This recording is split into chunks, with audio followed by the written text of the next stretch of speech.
habla todo el país. Ahora, En El Destape.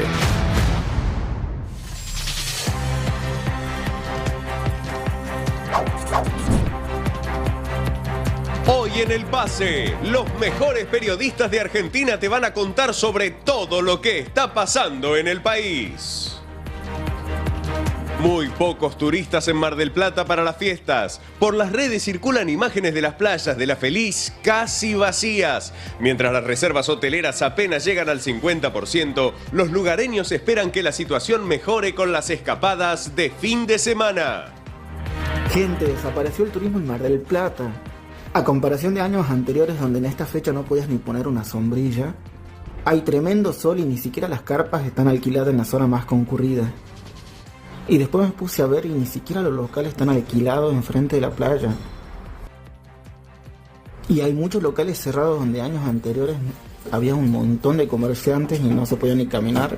Me acuerdo de esta feria que literal no podías ni caminar de tanta gente que había, y eso que son las 2 de la tarde. Los restaurantes enfrente de la playa están literalmente vacíos, como pueden ver. Me fui a caminar por la peatonal y también, a comparación de otros años, está vacía. Y los locales adentro también no hay casi nada de gente. Los restaurantes de la peatonal también la mayoría están vacíos. Y ni siquiera McDonald's, donde generalmente suele haber mucha gente, hay casi nadie. Sorprendente a comparación de años anteriores. Axel Kicillof no obtuvo los votos necesarios para sancionar el presupuesto 2025 y sancionar leyes claves para el funcionamiento de la provincia. El mandatario apuntó contra el gobierno nacional. Yo no voy a permitir que quiebren a la provincia de Buenos Aires, o como pasó en otras provincias, porque vos fíjate que la lógica y la mecánica de mi ley es atacar a las provincias y después pedirles que firmen, que acompañen. Sí, se entreguen. Bueno, yo no voy a entrar en ningún proceso de extorsión y me voy a poner al frente de la defensa del pueblo de la provincia de Buenos Aires, como lo venimos haciendo, de sus derechos, de la educación, de la salud, independientemente de que en año electoral supongo que se va a hacer más duro y más complejo, ¿no? El plan motosierra se agudiza. En una entrevista con un medio internacional, Milei prometió más recortes y justificó su brutal ajuste. Pulverizamos la inflación, que era una promesa de campaña, y la cumplimos. Si además el ajuste recayó sobre la casta, porque es mentira que cayó sobre la gente, cayó sobre la casta, porque cuando yo corto la obra pública, le pego a los chorros de los políticos que choreaban con la obra pública. ¿Cómo hizo el gobierno de Milei para sostener la estabilidad cambiaria? ¿Quiénes pagaron el dólar barato? ¿Hasta cuándo podrá aguantar el gobierno la situación? Me tenés que dar $1 a 600 reales o más. Pero está y ver la tendencia, ahí está, ahí ves. Ah, bueno, por lo menos hoy lo pararon. Está más tranquilo hoy. Cayó un poquito esta vez. 6,3. Así todos están con un problemín, que lo que pasa es que este problema, que los que festejan que les va a salir más barata la vacación en Brasil, esta en algún momento se nos vuelve en contra. Vení a YouTube, que la mejor información, los mejores periodistas están en El Pase. Si querés estar informado, acompañanos hasta las 12 en El Destape.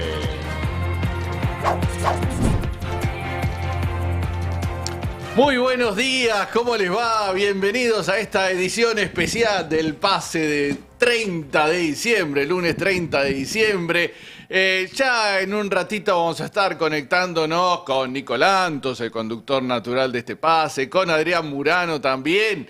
Pero mientras tanto estamos acá con este gran equipo que paso a saludar. Franco Mirraji, ¿cómo le va? ¿Qué tal? Muy buenos días. Fernando Alonso, ¿cómo anda? Buen día. María Laura Carpineta, ¿cómo está? Muy buen día. Diego Genú, ¿cómo está? Buen día, Fer, ¿cómo andan? ¿Todo bien? Bien. Bien, escuchábamos ahí al ministro de Gobierno de la provincia de Buenos Aires, Carly Bianco. Después vamos a estar volviendo a este tema, el tema de la provincia de Buenos Aires sin presupuesto, cosa que me parece, la verdad, muy, muy grave lo que pasó el viernes ahí, que no han conseguido el consenso suficiente. Estaba haciendo el relato, Carly Bianco, de cómo le iban corriendo el arco, ¿no? La oposición. Y vamos a decir que hay un oficialismo que tampoco hace mucha fuerza, ¿no? Después vamos a estar hablando de esa interna del peronismo que se notó acá. Se disimuló un poco las últimas horas, tiraron todos para el mismo lado, pero en general no hay una bancada oficialista en la provincia de Buenos Aires que le haga mucha fuerza al gobierno de Kicillof, sino por momentos parece lo contrario.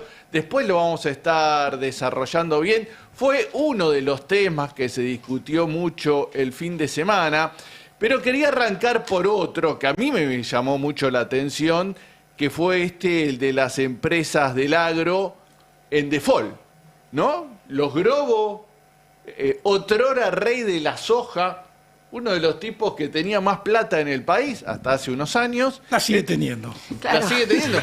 Él la sigue teniendo. El problema son las Pero empresas. la suma es muy poca. El primer pago eran $100.000, ¿no? A ver, primero, los Grobos se vendió. Hay un fondo de inversión que es propietario del 90% de los Grobos. La familia se quedó con el 10%. Nadie sabe quién está detrás del fondo, así que por ahí también tienen acciones ahí, ¿no?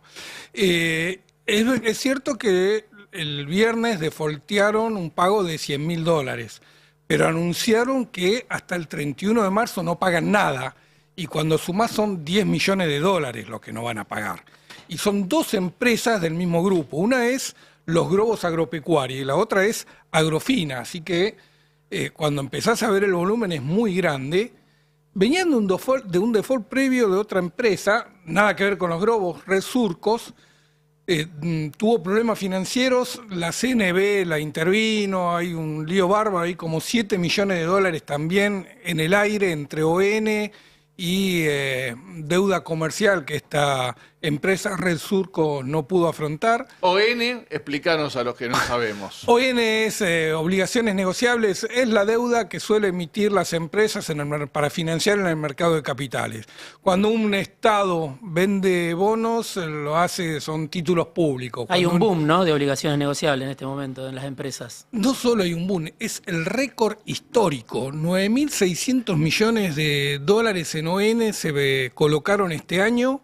Para que tengas una idea, el mejor año del previo fue con Mauricio Macri en 2017, 5.100 millones, 5.500 millones. El segundo buen año fue también con Macri en 2016, 5.000 millones. ¿Y esto por qué? ¿Porque les daba más, les redituaba más poner la plata ahí? No, esto es al revés. Las empresas aprovechan los ciclos de dólar barato para endeudarse y después cuando hay restricciones de acceso a la divisa intentan pagar porque suele haber dólar controlado, un dólar oficial más barato que en el mercado financiero, entonces empiezan la puja con los bancos, con el Banco Central para pagar. Pero la situación es que en este año de Milei se colocó deuda de empresas privadas por el 50% de los 4 años de Macri. Si ya tenés en este año la mitad de la deuda que de los 4 años de Macri. Y se corta, porque uno cree que esto sigue. Macri venía muy bien en 2016, vino muy bien en 2017, en 2018 vino la crisis de deuda del Estado y se llevó puesta a las empresas. Cae de un día para el otro la capacidad de las empresas de endeudarse. Así que está bueno que puedan endeudarse, lo que uno tiene que saber es que se corta la rueda. Cuando se corta abruptamente, no es que viene un periodo de adaptación. Así que haber colocado toda esta deuda en 2024 no significa que en 2025 pueda seguir en el mismo nivel. Pero bueno, en lo que está pasando con los Grobos es que este dólar barato que incentiva a la gente a irse a Brasil, aunque después venga la vuelta, como describió ahí, le está pegando muy duro al sector de la economía real, e increíblemente el campo argentino, que es el sector de la economía más competitivo a nivel internacional. Para tener una idea, el campo argentino desarrolló la siembra directa, un sistema de siembra que después adoptó todo el mundo. Es decir, ese nivel de competitividad tiene y de avance tecnológico tiene el campo. Bueno, hoy no es rentable. Pensando en que están buscando un dólar de equilibrio a 1.000, creyendo que las inversiones que van a llegar en algún momento por el RIGI y después las exportaciones que van a generar la vaca muerta y la minería van a permitir que haya lluvia de dólares. Bueno, hoy este tipo de dólar no es competitivo ni para el campo. ¿Te imaginas lo que puede pasar con el resto de la economía? ¿Y van a seguir? ¿Va a poder, esto se puede extender a otras empresas agropecuarias? Mirá, durante ya la semana pasada, antes del default de los globos, había advertencia de analistas financieros que siguen el día a día de la actividad de la agropecuaria, que venían mostrando gráficos de endeudamiento de empresas que decían, estas empresas no están en capacidad de afrontar los pagos que se vienen en el primer trimestre del próximo año. Y en ese intercambio vía la red social X, alguno le preguntaba, che, pero ¿y con los globos qué pasa? Porque no lo pones, no estás haciendo ninguna mención.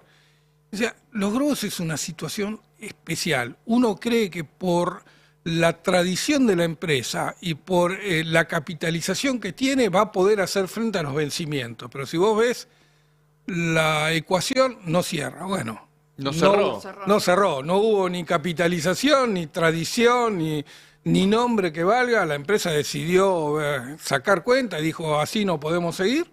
Y fue aporto un dato. Sí. Leía el fin de semana a Héctor Huergo, el CEO de Clarín Rural, el creador de Clarín Rural, alguien que es parte de Expo Agro, sabemos los intereses que tiene Clarín en el agronegocio, y él decía, el campo está ante la tormenta perfecta. No es que decía, es el caso Grobo nada más, sino que con este dólar barato, lo que decía Fer recién, más la baja de las retenciones que Milei le prometió al campo y todavía no cumplió, y la baja de los commodities a nivel internacional, estás en una situación difícil y otros países como Estados Unidos están ayudando a su sector agropecuario. En el caso de Milei está dejando que el mercado se encargue, pero bueno, esto tiene costos, ¿no? ¿Y los cortes de ruta si vienen en breve? Sí, es lo que estamos esperando todos, ¿no? Los autoconvocados. Además, la perspectiva es que no suban los precios internacionales el año pasado porque China no termina de repuntar en su recuperación, con lo cual no es que hay una perspectiva de que los precios internacionales vayan a ayudar, por lo menos en el primer trimestre del año que viene. No, todo lo contrario, con el dólar valorizándose a nivel internacional, con el dólar que está siendo fuerte, los precios de los commodities tienden a ir a la baja. Lo que uno observa es que se viene un proceso de concentración de la tierra histórico. Si la tierra argentina está en manos de unos pocos, lo que se va a venir en este año que arranca va a ser un proceso acelerado de concentración, porque ningún pequeño o mediano chacarero va a poder cerrar las cuentas con este tipo de cambio, con este nivel de retenciones y con estos precios internacionales. No hay forma de que se acordaba de la época de menemismo. En la época de menemismo los campos los regalaban, ¿te acordás? Los regalaban. No valían nada los campos. Estaban todos endeudados, hipotecados y era la nota, los remates de campos del Banco Nación, del Banco Provincia y en aquellos años de cualquier banco de provincia que eran muy comunes, que después se privatizaron. Ahora va a Después pasar. llegó la soja, la super soja, empezaron a ganar millones y empezaron a protestas, curiosamente, ¿no? Y ahora no se están viendo protestas. Bueno, vos sabés que en el Palermo, cuando fue la apertura de la final del abierto de Polo de Palermo, que fue Milei, que estaban los videos de la gente ovacionándolo desde la tribuna, hay algunos videos, y por ahí lo podemos conseguir porque yo por ahí estaba dando vuelta, hay algunos videos de gente gritándole a Milei, bajá las retenciones. Sí. Ya los tipos ya estaban muy preocupados. La preocupación en el campo está ahí, está muy, muy grande. Un agravante, estamos hablando de lo que tiene que ver con el campo productor de granos. Pero China advirtió esta última semana que está investigando la importación de carne y que va a determinar si le corresponde aplicar algún arancel porque está dañando la producción interna de carne. El 90% de la exportación argentina va a China. O sea, si el campo cree que se iba a salvar con las exportaciones de carne, con la apertura, que pueden importar libremente carne, bueno, tampoco por ahí hay salida. Así que tienen una tormenta perfecta. Dólar internacional caro. Precios internacionales bajo, dólar atrasado en el país, retenciones. No, la tormenta viene linda.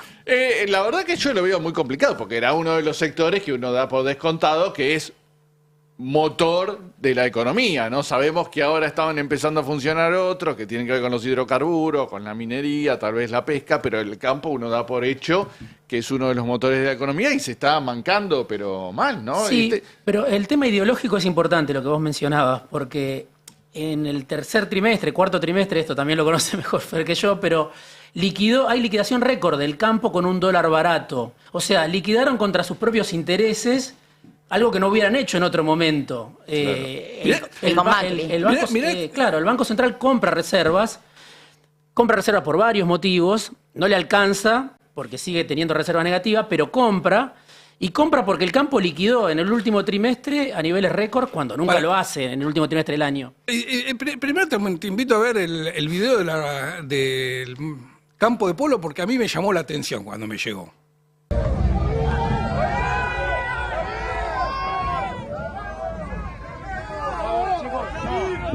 ¡Bajá las retenciones, Milei!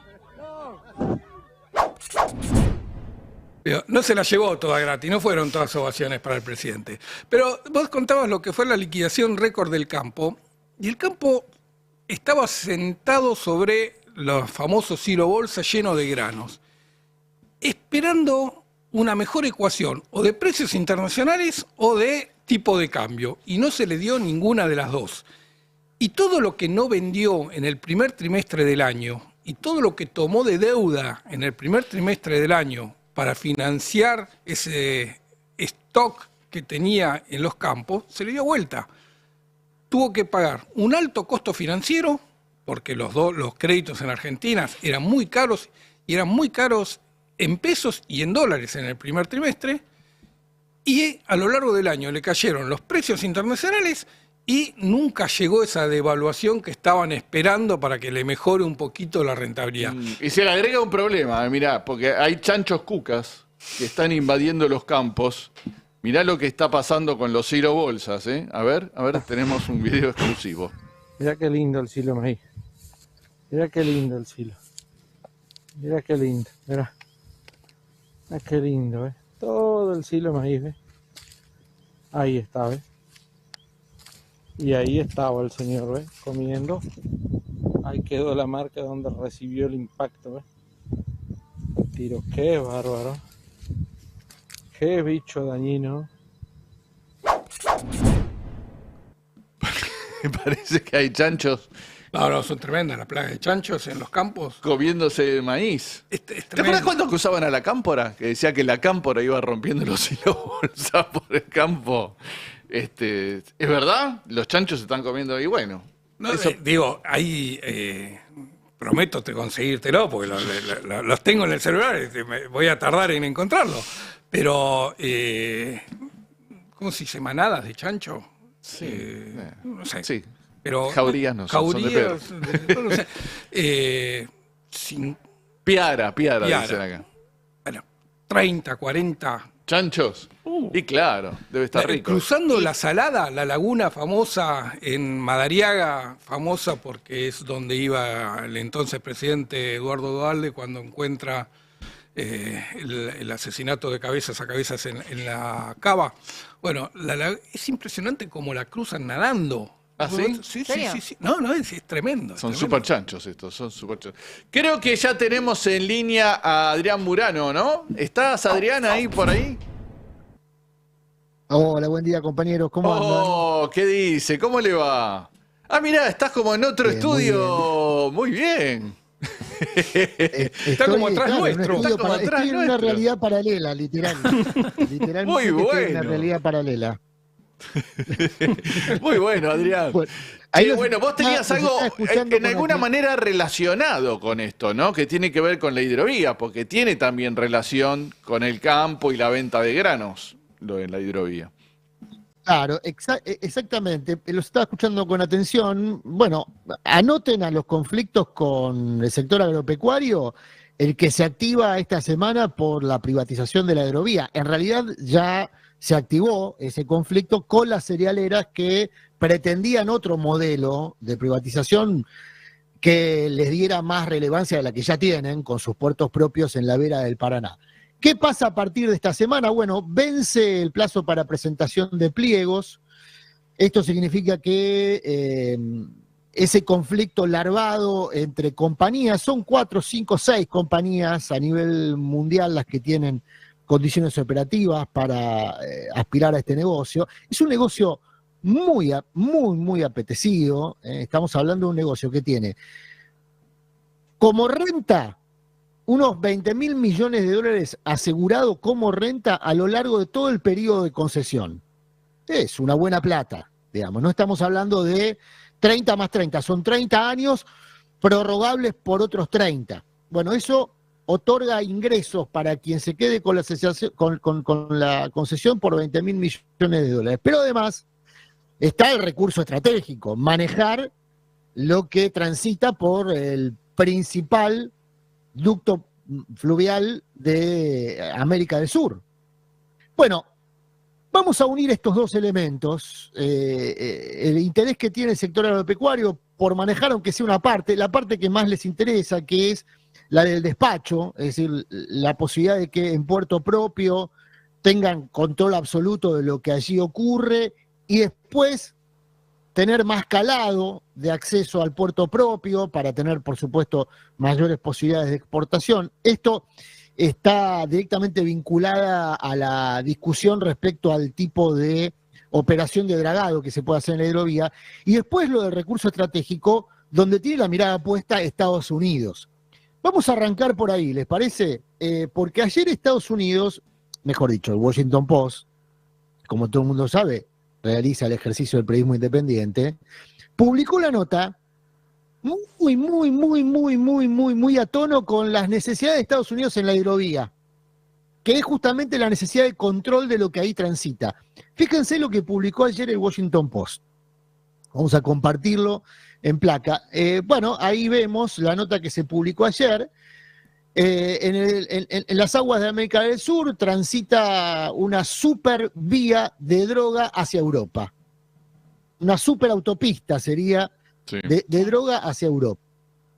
Bueno, ¿cuál es el río? Justamente el Paraná. ¿Cuál es la concesión dada por esta nota publicada ayer en el Washington Post? Justamente la concesión de la hidrovía. ¿Qué es lo que se objeta? Incluso hay un gráfico en el artículo donde consignan un par de operativos de decomiso de droga en el último tiempo. Ahí vemos una en Paraguay, varias en Montevideo. Ahí estamos viendo más o menos el resumen de toneladas, 27 toneladas, si me ayudan con la vista mejor, pero creo que son no, tampoco la tenemos muy fácil nosotros, ¿eh?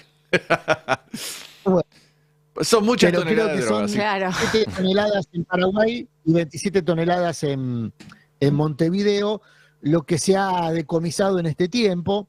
En el medio, el puerto de Rosario, por supuesto, como el otro puerto marcado en amarillo, como un elemento crítico en materia de narcotráfico, ¿no? Ahí está, ahí vemos más detalles. 25 toneladas en 14 operativos en Montevideo, y arriba estaba, río arriba, los decomisos Paraguay, ¿no? En Paraguay. Bueno, hace foco entonces, claro, ahí está, 17 toneladas en 7 operativos. ¿Qué es lo que quiere marcar el Washington Post? Que no se anda con vueltas, digamos, que la hidrovía es una supervía, como dice, para el traslado de drogas a Europa.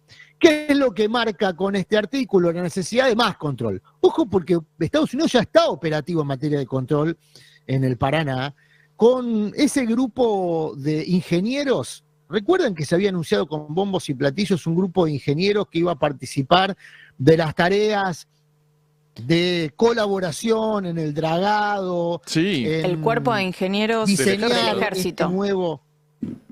Claro, bueno, es un grupo de ingenieros del ejército, es un grupo de ingenieros de las Fuerzas Armadas de Estados Unidos.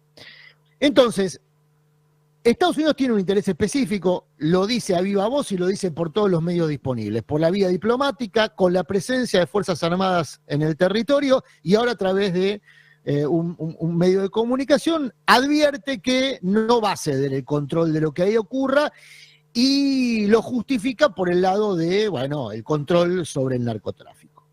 Ahora, claro, en el medio les comentaba, hay un negocio muy apetecible para quien se quede con esta concesión, que a diferencia de la concesión que rigió hasta ahora, el gobierno la promociona como una concesión sin gasto para el Estado, porque el que obtenga la licitación se va a cobrar su tarea a través del peaje. Y esto es lo que más altera al sector agropecuario. El sector agropecuario está preocupado por el sobrecosto que podría implicar para la logística de traslado de su producto exportable, el afán de renta, digamos, de quien reciba esta concesión, que es una concesión muy larga en el tiempo, 60 años. Bueno, 30 más 30, ponele. En el medio el gobierno anunció, por ahora de manera extraoficial, pero lo va a hacer de manera oficial, que va a eliminar el organismo de control. A la manera, dice, de la FIP y el ARCA, es decir, lo va a eliminar, pero para crear un nuevo organismo. Se va a crear la Agencia Nacional de Puertos y Navegación, que reemplazaría a la Subsecretaría de Puertos y Vías Navegables y a la Administración General de Puertos, que son las dos organizaciones que hoy funcionan. ¿Qué es lo que se busca con esto? Dice el gobierno, que está promocionando este decreto, porque esto sería por decreto. Bueno, darle más agilidad a la gestión de puertos en la Argentina. Para darle más agilidad, ¿qué es lo que en general dispone el gobierno? Despidos. Se habla de 500 despidos en estas dos reparticiones para crear la nueva agencia. ¿Se logra más agilidad? No, en realidad lo que se va a lograr es menos control sobre las operaciones de puertos, que son operaciones estratégicas para un país con el diseño de la Argentina, que tiene miles de kilómetros de costa. Bueno, ¿quiénes pueden quedar al frente de este organismo? Y ahí lo miro a Diego, porque seguramente él viene siguiendo cómo Toto Caputo está absorbiendo cada vez más funciones operativas en áreas no vinculadas al negocio financiero, que es su expertise. Los dos nombres que suenan para quedarse al frente de este nuevo organismo son Iñaki Arreceigor, exfuncionario de Macri, también en la Subsecretaría de Puertos y Vías Navegables, y el ex apoderado del grupo Blaquier, Gastón Benvenuto. Podrían trabajar en Junta, de hecho, Benvenuto y Arreceigor ya trabajaron en Junta, uno en la Subsecretaría y el otro en la Agencia de Puertos. Así que cualquiera de los dos, o los dos, insisto, un ex apoderado del grupo Blaquier, con intereses muy precisos en la exportación del agro, es el principal productor, entre otras cosas, de azúcar de la Argentina, es un gran productor de alimentos. Bueno, Benvenuto y Arreceigor podrían quedarse con la gestión de este organismo que quedaría entonces bajo la órbita de Toto Caputo y sigue ocupando casilleros Caputo de poder. Claro. Más allá del negocio financiero, que era lo suyo, ¿no? Ahí hay un interés de Macri, ¿no? En el tema hidrovía. Bueno, claro. Esto, en su momento, cuando se lanzó la licitación, nosotros contábamos cómo en el corazón del conflicto estaba justamente el negocio de la hidrovía. Situación que fue hecha explícita por distintos dirigentes, incluso por la cuenta que se le adjudica a Santiago Caputo, que en un momento le dijo: olvídate, Mauricio, no te vamos a dar el negocio de la hidrovía. Recuerda, ¿no? En una de las cuentas que se le adjudicaba a Santiago Caputo hubo una expresión así de contundente: no te vamos a dar el negocio de la hidrovía. Bueno, es conocido que tiene un compromiso asumido Macri con una de las empresas que quedaría fuera de la concesión, que es la empresa Boskalis. Es una empresa holandesa cuya principal lobista es nada más nada menos que la propia reina Máxima. La reina, que tiene un vínculo personal por el país, ¿no? Creo que anda por el país ahora. Está no sé si está en el sur, en la Patagonia. Sí. Exactamente. ¿Dónde se anudó la relación personal entre Máxima y Mauricio Macri? ¿Dónde? Lo contamos hace poquito. En el country Cumelén de Villa La Angostura. Ahí tiene casa Mauricio Macri, tiene casa Máxima. ¿Y quién los reunió? Bueno, quien los reunió en su momento fue Nicky Caputo, el primo de Toto, que también tiene casa ahí. Los dos, Nicky y Toto Caputo, tienen casa en Cumelén. Es decir, Claro, que recordemos en que el ese padre de Máxima pequeño era paraíso. Zorrilleta, ¿no? Sí, sí, secretario de Agricultura de la dictadura. Exactamente. Secretario de Agricultura. Exactamente, exactamente. Bueno, Boskalis tiene, a ver, dicen un acuerdo de palabra con Mauricio Macri que Mauricio Macri no está pudiendo cumplir. Y viste cómo es el tema de la palabra entre este tipo de organizaciones económicas, que no se entienda más, no estoy calificándolo de ninguna manera delictiva. Este tipo de organizaciones le dan un valor a la palabra, ¿viste? A la palabra empeñada, porque en general la palabra suele venir con algún tipo de compromiso conducente, efectividades conducentes, ¿no? Sí. Estamos hablando de un negocio que al final del periodo va a dejar 20.000 millones de dólares para quien lo obtenga. Y hoy quien lo opera es una empresa belga que está desde el origen de la hidrovía, negocio otorgado en su momento por Carlos Menem, que se llama Jan de Null, y es quien hoy cuenta con más posibilidades de mantener el negocio. ¿Por qué? Bueno, porque en el pliego de licitación se ponen condicionamientos que excluyen a sus contrincantes. Uno de esos condicionamientos, por ejemplo, es que las empresas no pueden tener, las empresas que aspiren a manejar la hidrovía, no pueden tener entre sus accionistas componentes estatales. Bueno, quedan afuera la empresa de Estados Unidos, que tiene experiencia en el Mississippi, y la empresa china, que tiene también experiencias suficientes para manejar una vía como la del Paraná, pero bueno, quedarían excluidas porque tienen recursos públicos dentro de su composición societaria. Y así hay varios condicionamientos que excluyen al resto de los competidores. Bueno, ya hay 2 empresas que presentaron demandas dentro del organismo de control, pero lo van a hacer también en la justicia, para pedir que se eliminen esos requisitos que consideran anticompetitivos, dirigidos a manejar, a que Jan de Null pueda manejar este negocio, que es un negocio que ya maneja Jan de Null desde el origen de la hidrovía. Sí, yo te diría también dirigidos a que no se metan los chinos, porque no veo a los estadounidenses muy enojados con esta medida, que como vos decís, también afectaría a Estados Unidos, pero si me pongo a pensar, si Estados Unidos, ¿qué posición tiene Estados Unidos frente a la interna Milei-Macri en este tema? Y yo me imagino que Estados Unidos está más cómodo con la propuesta que está impulsando el gobierno de Milei, justamente porque Macri, recordemos de quién es gran amigo. Es gran amigo del expresidente de Paraguay, Cartés, quien hoy, yo te diría, la gran mayoría de los paraguayos te diría que es quien gobierna Paraguay, una persona que Estados Unidos identificó y sancionó como significativamente corrupto. Con lo cual, digo, me parece que en este sentido Macri quedó fuera de un acuerdo entre el gobierno argentino y el gobierno estadounidense. Bueno, ahí hay un punto central, compañeros. Macri perdió el visto bueno de un aliado que tenía hasta ahora en todo este operativo, que era la burocracia de Estados Unidos. Porque estos negocios lo maneja la burocracia de Estados Unidos con independencia de quién gobierne. Pero claro, va a haber un cambio de gobierno. Y ahí esa derrota geopolítica, si se quiere, de Macri en torno al negocio de la hidrovía, es una de las derrotas, me parece, más significativas en sus posibilidades de poder. Nosotros siempre decimos que Macri viene perdiendo, creo que bueno, van a abordar el tema en profundidad ahora en su interna con el gobierno nacional, pero Macri viene perdiendo poder partidario, territorial, está viendo cómo defiende su maxi kiosco, ¿no? Cómo defiende la ciudad de Buenos Aires, pero mantenía o mantiene poder de daño, en parte por el blockbuster, en parte porque sigue manejando resortes judiciales muy importantes, y en parte porque, bueno, tenía relaciones de poder a nivel geopolítico también muy importantes, con países árabes, con el propio Donald Trump, con quien mantiene una relación de amistad de hace muchos años, mucho más profunda que la de gruppi que tiene Javier Milei, digamos, ¿no? La de Javier Milei es una relación de gruppis, la de Mauricio Macri es una relación de socios. Me das pie, Adrián, para meternos en la interna Milei-Macri con Diego Genú, así que te agradezco, Te mando un abrazo grande. Bueno. Nos vemos en un rato, ¿no?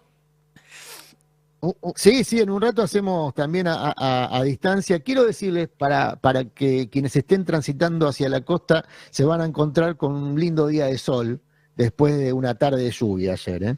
Así que se van a encontrar con una linda previa de Año Nuevo. Poca gente. Creo que lo abordaron también. Sí, lo vimos en el compilado de noticias. En el compilado de noticias decía para poca lo que es gente, esta época. bueno. Sí, poca gente para lo que es esta época y los comercios lo sienten, ¿eh? Los precios en dólares, ya sabemos. Por lo menos que el arranque de temporada, ¿eh? Precios en dólares, ¿no? Bueno. Sí, pero tú viste que la costa bonaerense tiene esa plasticidad, esa oferta diversa, donde vos podés encontrar cosas muy caras, dolarizadas, excedidas, digamos, en relación a su valor, y cosas a precios muy populares. Y también. Bueno, lo que trascendió mucho los 140.000 pesos la carpa, ¿no? El día, 140.000 pesos. Claro, pero si caminas un poquito, mira. Ya sabemos que vos dijiste, dame todo el mes. Vos le dijiste, dame todo el mes al bañario. No, son unos días, paso las fiestas y vuelvo. No. Pero la carpa, para que nadie te la use. Para que nadie te la use. Sí, esta déjamela todo el mes.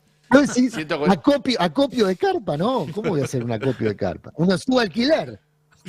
Muy bien, te mandamos un abrazo, Adrián. Después te estaremos escuchando más tarde. Hasta luego. Bueno, Diego, nos metemos entonces en el tema Milei, Macri, Ciudad de Buenos Aires, que tuvo un derivado impensado, ¿no? Este fin de semana con esta pelea Patricia Bullrich, Larreta a través de las redes sociales, se dijeron de todo. Sí, Larreta obviamente fue jefe de gobierno, hoy casi es un actor de reparto, ¿no? En esta historia, hay que decirlo, Bullrich está empoderada, pero me parece que hay que ubicar primero la pelea en Macri y Milei, porque ahí son los dos gigantes, podemos decir, Macri muy disminuido también, que se están peleando para definir un poco cuál es la fisonomía, si querés, de la derecha. Escuchá lo que dijo Manuel Adorni este fin de semana, porque eso es, me parece, lo central. El gobierno no para de tirar contra Milei. Milei, no para de tirar contra Macri. Sí, claro, no es tremendo. Primero Manuel Adorni se refirió a Mauricio Macri y venimos de la semana pasada. Yo lo comparé el otro día con los marcianitos de Marte Ataca. Viste que decían, venimos en son de paz, mientras te estaban disparando. Estos hacen lo mismo, decimos, queremos una alianza con los queremos y lo matan todos los días. Se están matando, bueno, el viernes pasado, parece también que fue hace una semana, 10 días, 20 días, Jorge Macri anuncia que se adelantan las elecciones para el 6 de julio. ¿Hasta qué punto está de acuerdo Macri, Mauricio con eso? Bueno, hay discusiones en torno a eso. Sin duda, el primo Jorge está ahí porque Mauricio lo quiso, ¿no? Cruzó la General Paz, hoy es el jefe de gobierno. En las encuestas hay que ver cómo está, pero la que primero respondió fue Karina Milei. A través de los libertarios salieron a destrozarlo a Jorge Macri, ¿no? Sí. En algo que también muestra cómo va cambiando la situación, porque Jorge Macri tenía mejor relación con Karina Milei que Mauricio Macri. Karina lo odia a Mauricio, tenía un par de puentes con Jorge Macri. Ahora se acaban de detonar esos puentes. Hay que ver ahora cómo sigue este llamado, porque Jorge Macri quiere suspender además las PASO. Sí. Y necesita los votos en la legislatura. Bueno, los libertarios no lo van a votar. No le votan nada. No le votan nada, exactamente. No le votaron el presupuesto, no le votaron nada. El único es Ramiro Marra, que es una especie de... Sí, claro, es casi periférico, te diría hoy en el oficialismo. ¿No? Sí, él dice que es anticar Ramiro Marra, pero por anti-Karina, ¿no? En realidad Karina lo expulsó a Marra prácticamente de la órbita de poder libertaria. La presidenta del bloque libertario es Pilar Ramírez. Esa es la delegada de Karina Milei en la Ciudad de Buenos Aires y votaron en contra, como ustedes decían, del presupuesto, del código urbanístico, de la ley tarifaria, todo lo que pudieron votar en contra, le votaron. O sea, los bloques de la derecha en la Ciudad de Buenos Aires votan contra Jorge Macri. Vota el bloque libertario en contra, vota el bloque que responde a Patricia Bullrich en contra, y Ramiro Marra es el que negocia hasta último momento, por la suya, terminó votando el presupuesto, ¿no? Pero porque está un poco desangelado. Digo, ese es el capítulo porteño, lo decía creo Adrián recién, es el maxi kiosco de la Ciudad de Buenos Aires, como en su momento lo dijo Jorge Asís. Ahora, la pelea de fondo me parece es Macri, Milei. Y mirá lo que decía Manuel Adorni hace un ratito nada más, hace unas horas, interrumpió su descanso, el vocero presidencial, para sacudir al expresidente. Importa lo que estamos haciendo nosotros, no lo que hacen los demás. ¿Pero tiene capacidad de daño? Es decir, el Club del Helicóptero, días atrás veíamos a Rodolfo Agriara hablando de motosierra para cortar cabezas. Bueno, si bien son metáforas. Cualquier cosa porque se les acabaron los... Yo siempre dije lo mismo, ¿no? Al principio el miedo que tenían era que a nosotros nos salgan bien las cosas. Ahora el problema que tienen es que están convencidos de que nos salen bien las cosas y eso hace que digan estupideces como les vamos a cortar la cabeza. No entienden, no hacen todavía no internalizaron qué fue lo que pasó en las elecciones del 2023. Claro. Ellos no entienden que la gente los detesta, no entienden que la gente los desprecia y no entienden que la gente dio vuelta a la página y que la gente quiere vivir en un país normal. ¿Cómo les gusta eso del país normal, no? Tremendo lo que le tiró, ¿no? Sí. La gente los detesta. Sí, habla en general ahí. Sí, de la política, Perdón, ojo que en un momento en la campaña uno de los incentivos para votar a Massa es votemos al candidato normal. Sí. Sí. Hace tiempo que se está instalando la idea de normalidad por todos lados. Ahí Adorni le pega en general a la clase política, pero está incluido Macri, ¿no? No es que solamente está hablando del peronismo o de la política tradicional, también cuando dice los detesta la gente, está hablando de Macri, está hablando de otros, y después hay una referencia directa en ese mismo diálogo cuando dice Macri se quedó sin nafta, que es un poco lo que en su momento había dicho Sturzenegger. ¿A su gobierno o a actualmente? Yo creo que vale para los dos momentos. Para su gobierno, en su momento también lo había hecho Sturzenegger. Nosotros en 2 meses hicimos más que Macri en 4 años. Bueno, es lo Bullrich, mismo. ¿se acordás que dijo acá puedo hacer lo que quiera y antes no podía? Exacto. Y es Milei, Javier, el que también está convencido de eso. Es Santiago Caputo el que está convencido de eso. Es Karina Milei. Entonces, no pierden oportunidad de decir Macri es, usando una frase que ahora vamos a comentar de Patricia Bullrich, Macri es un cadáver político también para Milei, ¿no? Ese es el mensaje que todo el tiempo están bajando. En ese contexto hay que ver si van unidos, si van separados, cómo le votan a Jorge Macri en la ciudad los libertarios esta propuesta de suspender las PASO. Y apareció Horacio Rodríguez Larreta, levantando la mano, diciendo no se olviden de mí. Porque claro... Porque Patricia Bullrich también le tiró, ¿no? Sí, lo sacó de algún placar y le tiró lo de la fuga de los presos. Sí, claro. Bueno, hay una crisis muy grande con el tema de la fuga de los presos, porque hay 17 hechos de fuga en lo que va del año en la ciudad de Buenos Aires y empiezan a buscar culpables, ¿no? Obviamente, Jorge Macri está culpando a Diego Kravetz, que ahora es el número 2 de la CIDE, que era el viceministro de Seguridad de Waldo Wolf. Ahora que Kravetz se fue o que lo echaron o lo fueron y ahora está trabajando muy cerca del presidente en lo que era la vieja CIDE, bueno, lo culpan a él por haber traído, lo comentábamos el viernes pasado, exonerados de la policía bonaerense a la ciudad. Y Bullrich lo culpa a Larreta. A Larreta. Pobre, me imagino Larreta estaba tomando un café con leche en la casa de repente estaba en Bermuda, de repente lo están acusando. Está de luna que de miel todavía Larreta. Está de luna de miel, peor todavía. No, digo, acaba de salir de su luna de miel. Igual debe estar contento, porque por lo menos lo volvieron a poner, ¿no? En el candelero. Sí, en la agenda. Pudo salir a responder. A ver, porque fue tremendo. Dijeron de todo, las cosas que se dijeron. Ahí tenemos, a ver, el primer tuit que tenemos es el de Larreta, ¿no? Patricia, no mientas. Están hablando de una cárcel que todavía no se construyó, que era promesa de campaña. La cárcel de la que hablas es y siempre fue. Vamos a explicar cómo era, porque habían quitado los terrenos de la cárcel de Devoto acá en la ciudad, se lo habían dado, no eran nacionales, se lo habían dado a la ciudad, pero la ciudad tenía que construir una cárcel en Marcos Paz. Exactamente, financiarse con eso para construir la cárcel en Marcos Paz, pero hay debate, ¿no?, entre lo que dice Larreta y lo que dice Bullrich. La cárcel de la que hablas y siempre fue y es siempre responsabilidad del gobierno nacional. Hace más de un año es responsabilidad tuya y no pusiste ni un ladrillo, lo que decís es mentira, lo tuyo es desinformación. La cárcel que se está construyendo en Marcos Paz es federal, para presos por delitos federales, juzgados por jueces federales. La cárcel no se terminó porque el gobierno nacional en ese momento, Alberto Fernández, nunca ratificó el convenio que se había firmado entre Ciudad y Nación durante el gobierno de Macri y no puso los fondos. Hace más de un año que es responsabilidad de Milei y tuya.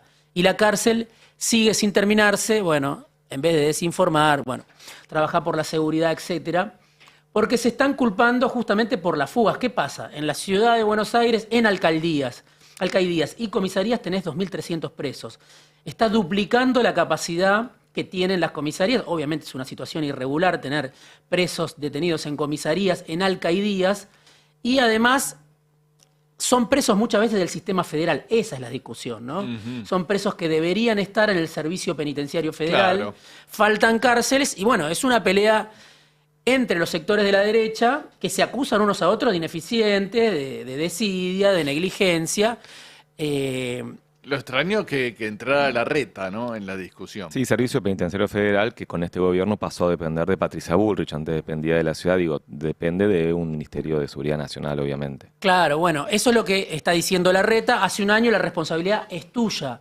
En su momento también, hace pocos días, Martino Campos, que ahora es procurador, pero fue ministro de Seguridad o viceministro de Seguridad en la ciudad, dijo algo similar. Había un destrato, un hostigamiento del gobierno del Frente de Todos, de la Nación, con respecto a la ciudad de Buenos Aires. Hace un año el hostigamiento sigue, dijo Martino Campos. O sea, es lo que está diciendo, sectores del macrismo están diciendo, Milei nos hostiga como nos hostigaba el peronismo. Pero mirá lo que le responde Bullrich, ¿no? Patricia Bullrich, Tweet que es la delicadeza de Patricia Bullrich. Título Cadáver Político. Ya, claro, arrancó tranquila. Sí. Sos el ejemplo claro del fracaso, tibio, mediocre y servil a la casta corrupta. Sí, la verdad que es un hit.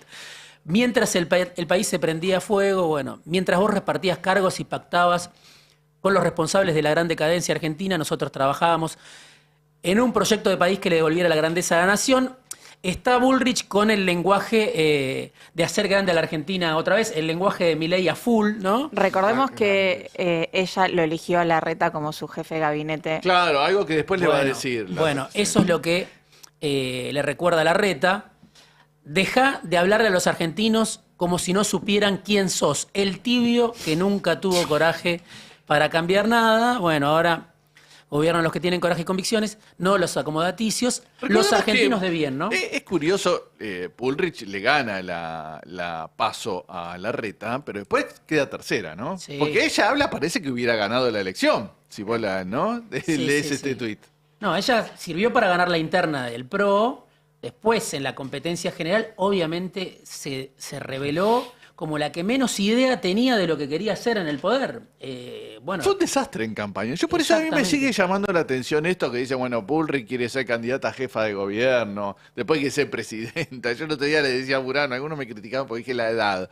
Pero la verdad que fue un fiasco en la última campaña, Patricia Bullrich. Le quedó muy grande. Bueno, ahí hay toda una interna muy larga que todavía se mantiene, porque alguien lo decía hoy, Larreta y Bullrich, si hay algo que los une, es que culpan a Macri por haber perdido las elecciones, ¿no? Primero Larreta dice, vos me jugaste en contra, lo cual tiene razón, porque apostó todo Macri a Bullrich, y por eso hoy Macri está tan enojado con Bullrich, porque dice, yo aposté por vos, que había llegado a último momento al partido, lo cual también es cierto, todos te querían echar de la mesa de Cambiemos, yo te sostuve, y ahora me estás reventando. O sea, Bullrich está reventando a todo el que puede. Bueno, si alguien le puede pedir lealtad a Bullrich es porque no estuvo en la política argentina en los últimos 50 años. Exactamente. Bueno, ese es el gran error de Macri Mauricio, ¿no? De haberle dado el poder a una Bullrich que fue muy astuta, de todas maneras. El partido, la presidencia del PRO era una cáscara vacía, a nadie le importaba. Y Bullrich hizo su campaña nacional antes de ser precandidata, recorrió todo el país con la cáscara del PRO, ¿no? O sea, se quedó con el partido de Macri. Entonces, después, claro, a último momento Macri la abandonó a Bullrich como había abandonado antes a Larreta y se fue con Milei. Ese es el enojo de Bullrich con Macri. Todo esto es importante porque va a definir, digamos, el acuerdo o no que puede haber entre la derecha y la extrema derecha. Sí, en la ciudad, ¿no? Y te queda un último tuit de Larreta que le termina diciendo a Bullrich, andate a Disney, ¿no? No sé, sí, disfrutá de Disney. Claro, bueno, Patricia, disfrutá en Disney y no te enojes con la verdad, lo que no tienes remedio, citando a Serrat, claro. Larreta, comparación de Bullrich y de Milei, es efectivamente una paloma socialdemócrata, ¿no? Cita a Serrat, y sin lugar de insultar terminás la cárcel, etcétera. Pero además le recuerda en ese tuit lo que decía Bullrich en campaña, ¿no? Cita un video de Bullrich en campaña diciendo las ideas de Milei son impracticables, las ideas de Milei son peligrosas. Le recuerda que ella, para tratar de ganar, en un mal cálculo de Bullrich, la elección, dijo lo que ustedes mencionaban, que lo iba a elegir a Larreta como jefe de gabinete. Bueno, digo, esto va a seguir. Ahí nos dicen que está el video. Está el video. Es interesante. Lo que decía Bullrich hace 5 minutos, ¿no? A ver. Las ideas de Milei son malas ideas.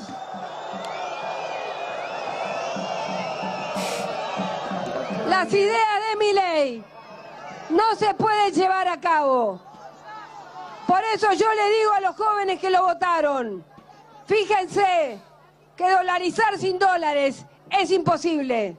No se compren espejitos de colores nadie, porque para sacar la Argentina adelante hay que trabajar y trabajar con las ideas claras.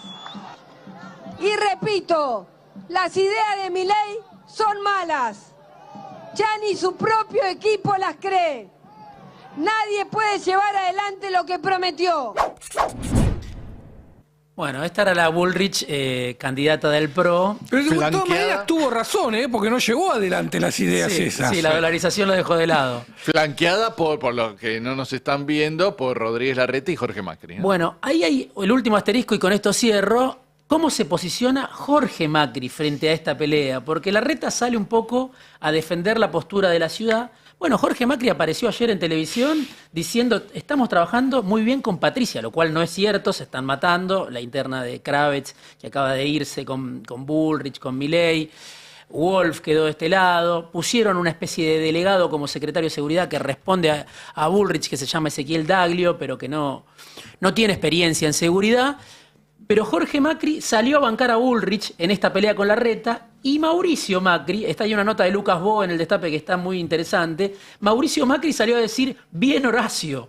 O sea que entre los primos también hay cortocircuitos en este momento. Uno entiende que los Macri están unidos en esta pelea, pero Jorge Macri se posiciona distinto. Apareció ayer para tirarle tierra a Larreta. No es la primera vez que lo hace, ya en su momento había dicho algo de los negocios que había hecho Larreta durante su gestión, los negocios como el servicio de grúas, ¿no? Es la segunda vez que Jorge Macri aprovecha y le tira tierra a Larreta. Entonces, es el problema de gestionar, ¿no? Necesita también mantener algún vínculo. Bueno, ahí está. Tiene un vínculo con Bullrich, pero al mismo tiempo hay una crisis tremenda entre gobierno de la ciudad y gobierno nacional por los presos que se están escapando de las comisarías. Porque había algunos que tiraban la posibilidad de Rodríguez Larreta candidato a legislador acá en la ciudad, ¿no? Ahora las elecciones van a ser en julio, algunos están diciendo que puede ser antes incluso. A mí me sorprendió mucho eso, yo no lo tenía en el radar y apareció en esta polémica la posibilidad de Larreta candidato. Las encuestas obviamente le dan mal a Larreta, no hay espacio, me parece, en la ciudad de Buenos Aires para que Larreta vaya como candidato, y aparte si pierde o sale segundo o tercero, es el fin. Claro, pero aparte es difícil por lo que vos estás diciendo, Jorge Macri un poco, ¿no? Separándose. No lo quiere Jorge Macri, hay muchas diferencias. Entonces sería raro. Bullrich es la candidata natural de Milei en la ciudad de Buenos Aires. Ella prefiere estar desde la trinchera del Ministerio de Seguridad, pero bueno, creo que lo mencionaba Nico Lantos el otro día, puede ser candidata testimonial incluso en la ciudad. Eso puede ser. No, lo que pasa es que, claro, el PRO necesita un candidato fuerte a legislador acá en la ciudad de Buenos Aires. No lo tiene. No sé, por eso. No sé si Rodríguez Larreta sería justamente el candidato fuerte. No sé quién otro puede ser, porque funcionarios destacados del gobierno no hay, que es Waldo Wolf, no veo. Se lo menciona a Waldo Wolf, a Fernán Quirós, algunos hablan de Fernán Quirós, orgullosamente bonaerense María Eugenia Vidal. Candidata a legislador. Ahora, es un dato interesante porque lo que me quedó de toda esta cuestión de las fugas de las comisarías es la contradicción en la que cada vez va a entrar más este gobierno, el gobierno nacional, que es muchas de sus propuestas en que se referencia a gobiernos de extrema derecha internacionales, y su decisión férrea de achicar el Estado como sea. Y el ejemplo claro es que se quieren vender como si esto fuera la política de carcelaria de Bukele y te hacen todo el show en Rosario, Claro. pero no hacen una cárcel federal en Marcos Paz para garantizar que no se fuguen presos federales que están en comisarías. ¿Y por qué no lo hacen? Porque no están los recursos, porque si vos tenés que garantizar que no haya déficit, que haya superávit. El año que viene va a ser peor todavía. Exactamente, digo, con una perspectiva de que no que les va a sobrar, digo, ¿de dónde van a sacar?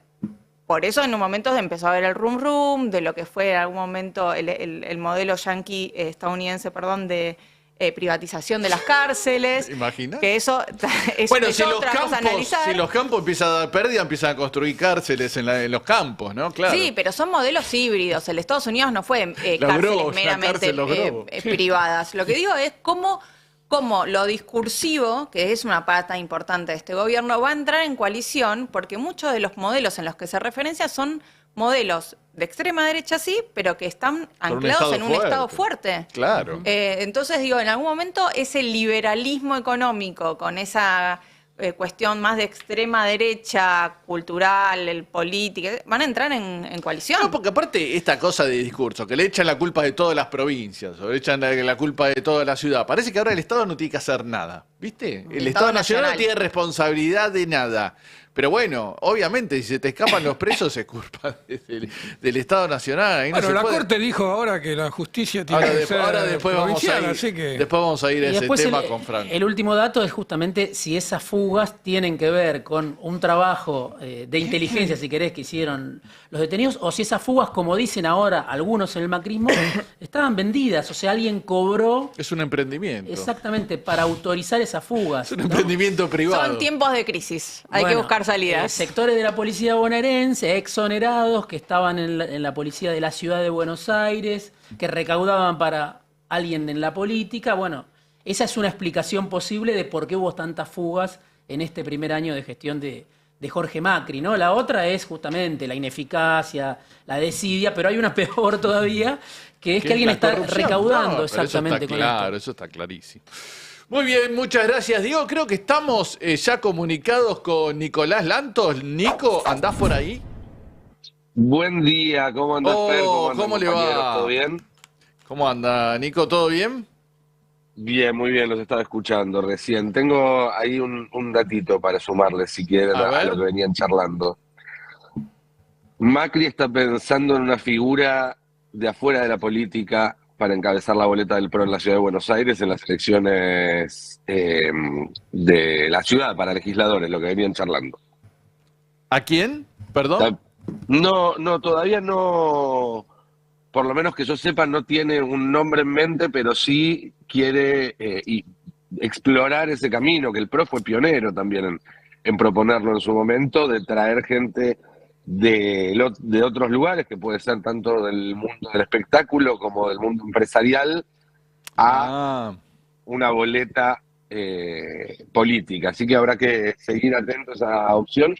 La verdad es que uno no sabe si lo hace por estrategia o por necesidad, porque cuando mirás alrededor de él no le quedan muchos soldados. La mayoría ya están desencillando del otro lado del río Bravo, diría Murano, que separa el PRO de la Libertad Avanza.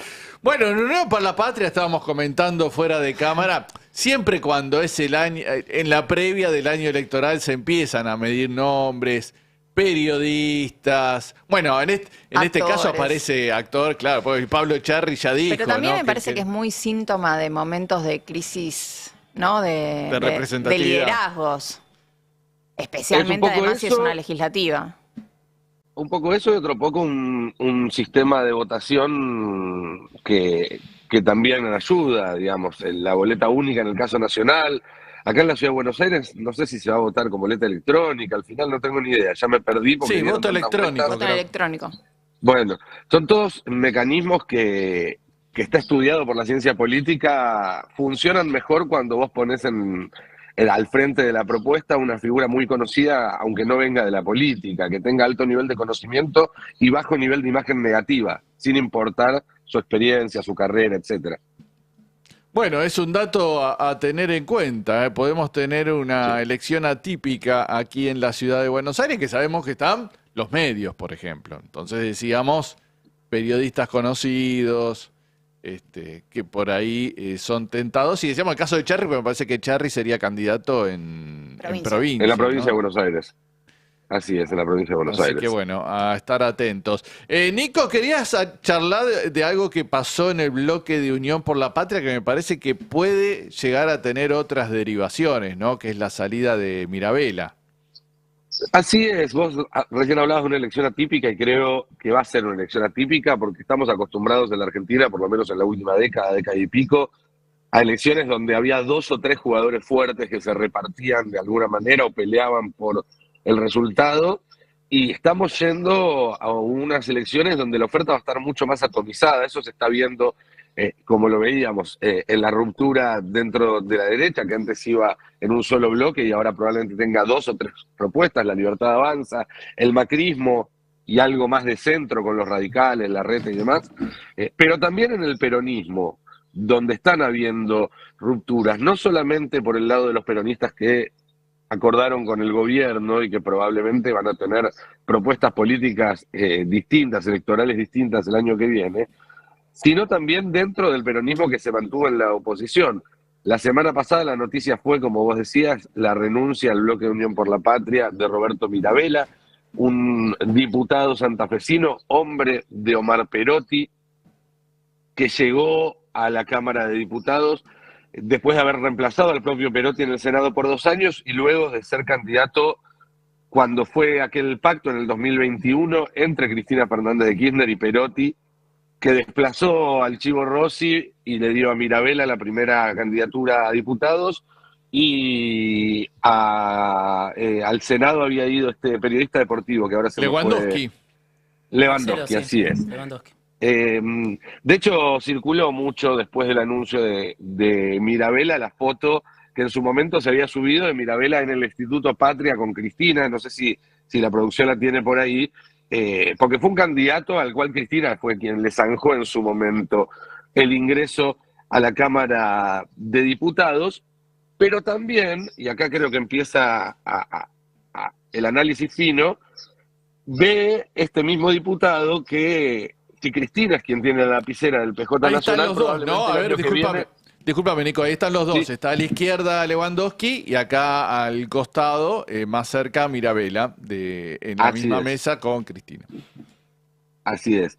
Y decía, así como en su momento entró a través de este pacto a la lista y consiguió encabezar la lista, el mismo Mirabella ahora ve que si la lapicera del PJ Nacional el año que viene la tiene Cristina, él no va a tener un lugar en esa lista, con la nueva configuración política y con el rumbo que Cristina está decidiendo darle. Y ahí está una de las claves de la partida de Mirabella del bloque, que también tiene que ver, y él lo hizo explícitamente, con diferencias en la conducción, con una agenda que desde el interior se percibe como excesivamente centrada en la ciudad de Buenos Aires y el conurbano bonaerense.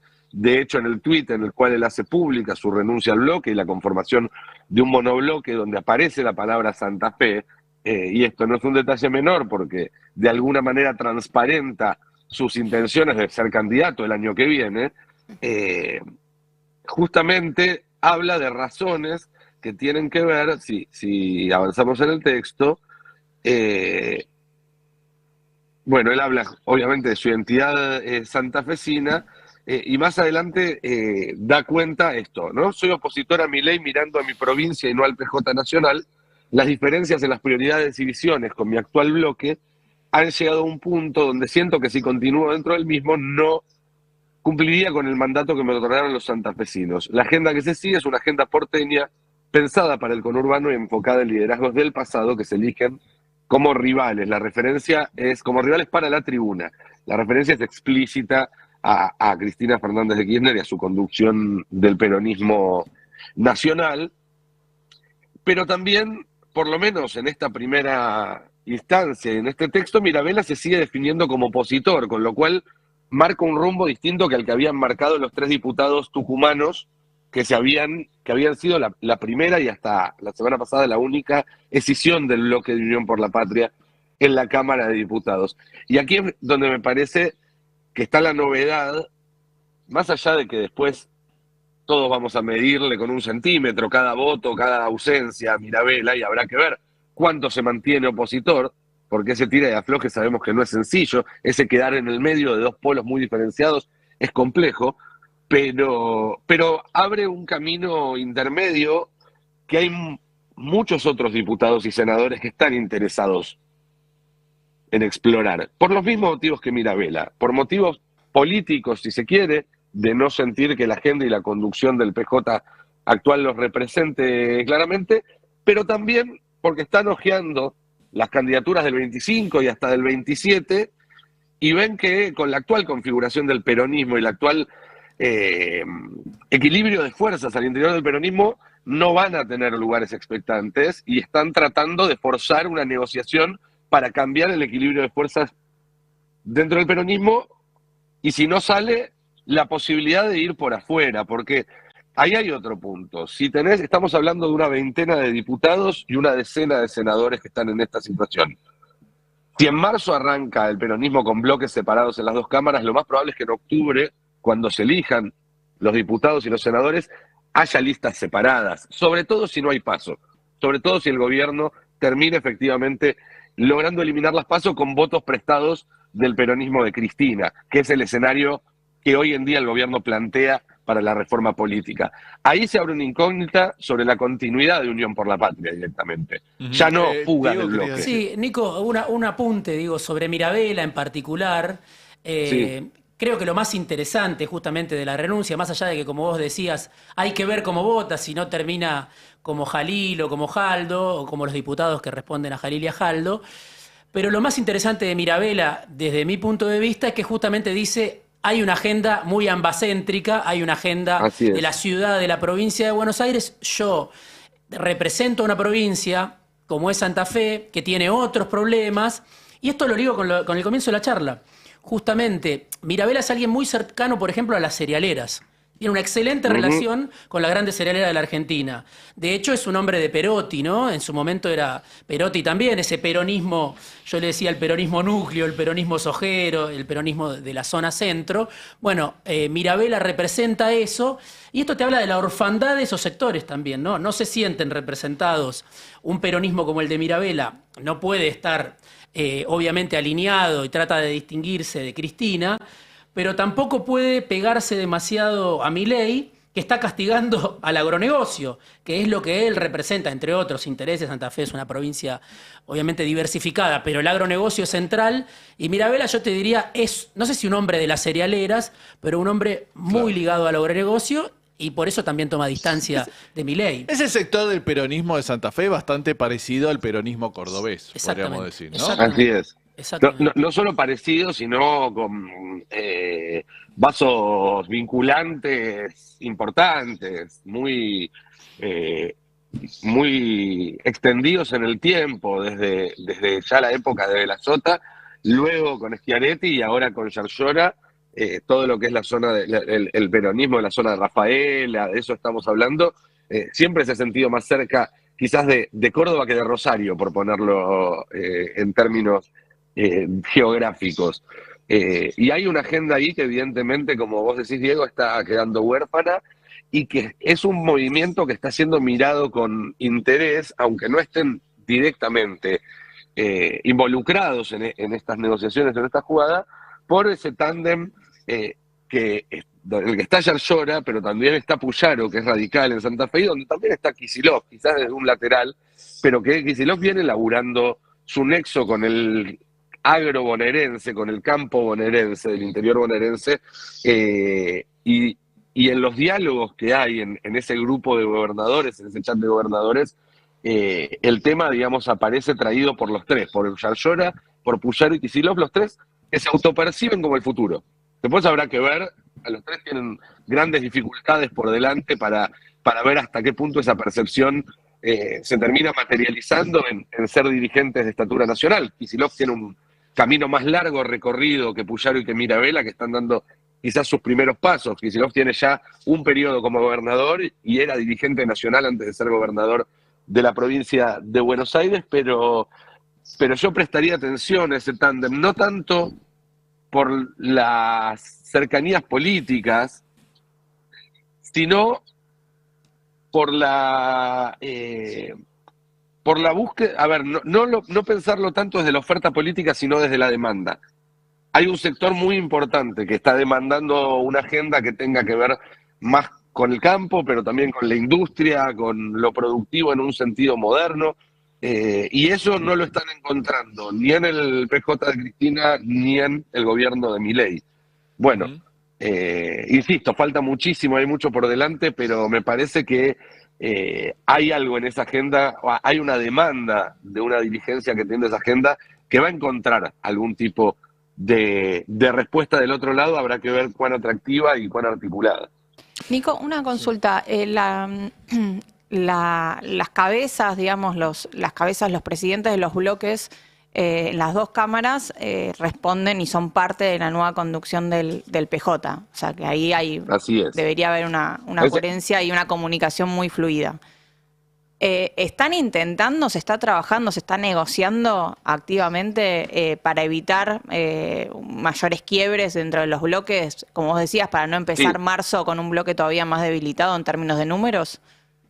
Sí, yo más que un bloque más debilitado hablaría de dos bloques si llegara a darse la ruptura, porque directamente estaríamos hablando de dos bloques distintos, no de una fuga, pero sí está viendo permanentemente, a la manera a la que se hace en estas épocas, con quinchos, con tertulias, se juntan de a 3 o 4, no se van a juntar todos en el Congreso a discutir en la primera semana de enero, pero sí hay vasos comunicantes y hay articuladores que están tratando de acercar posiciones.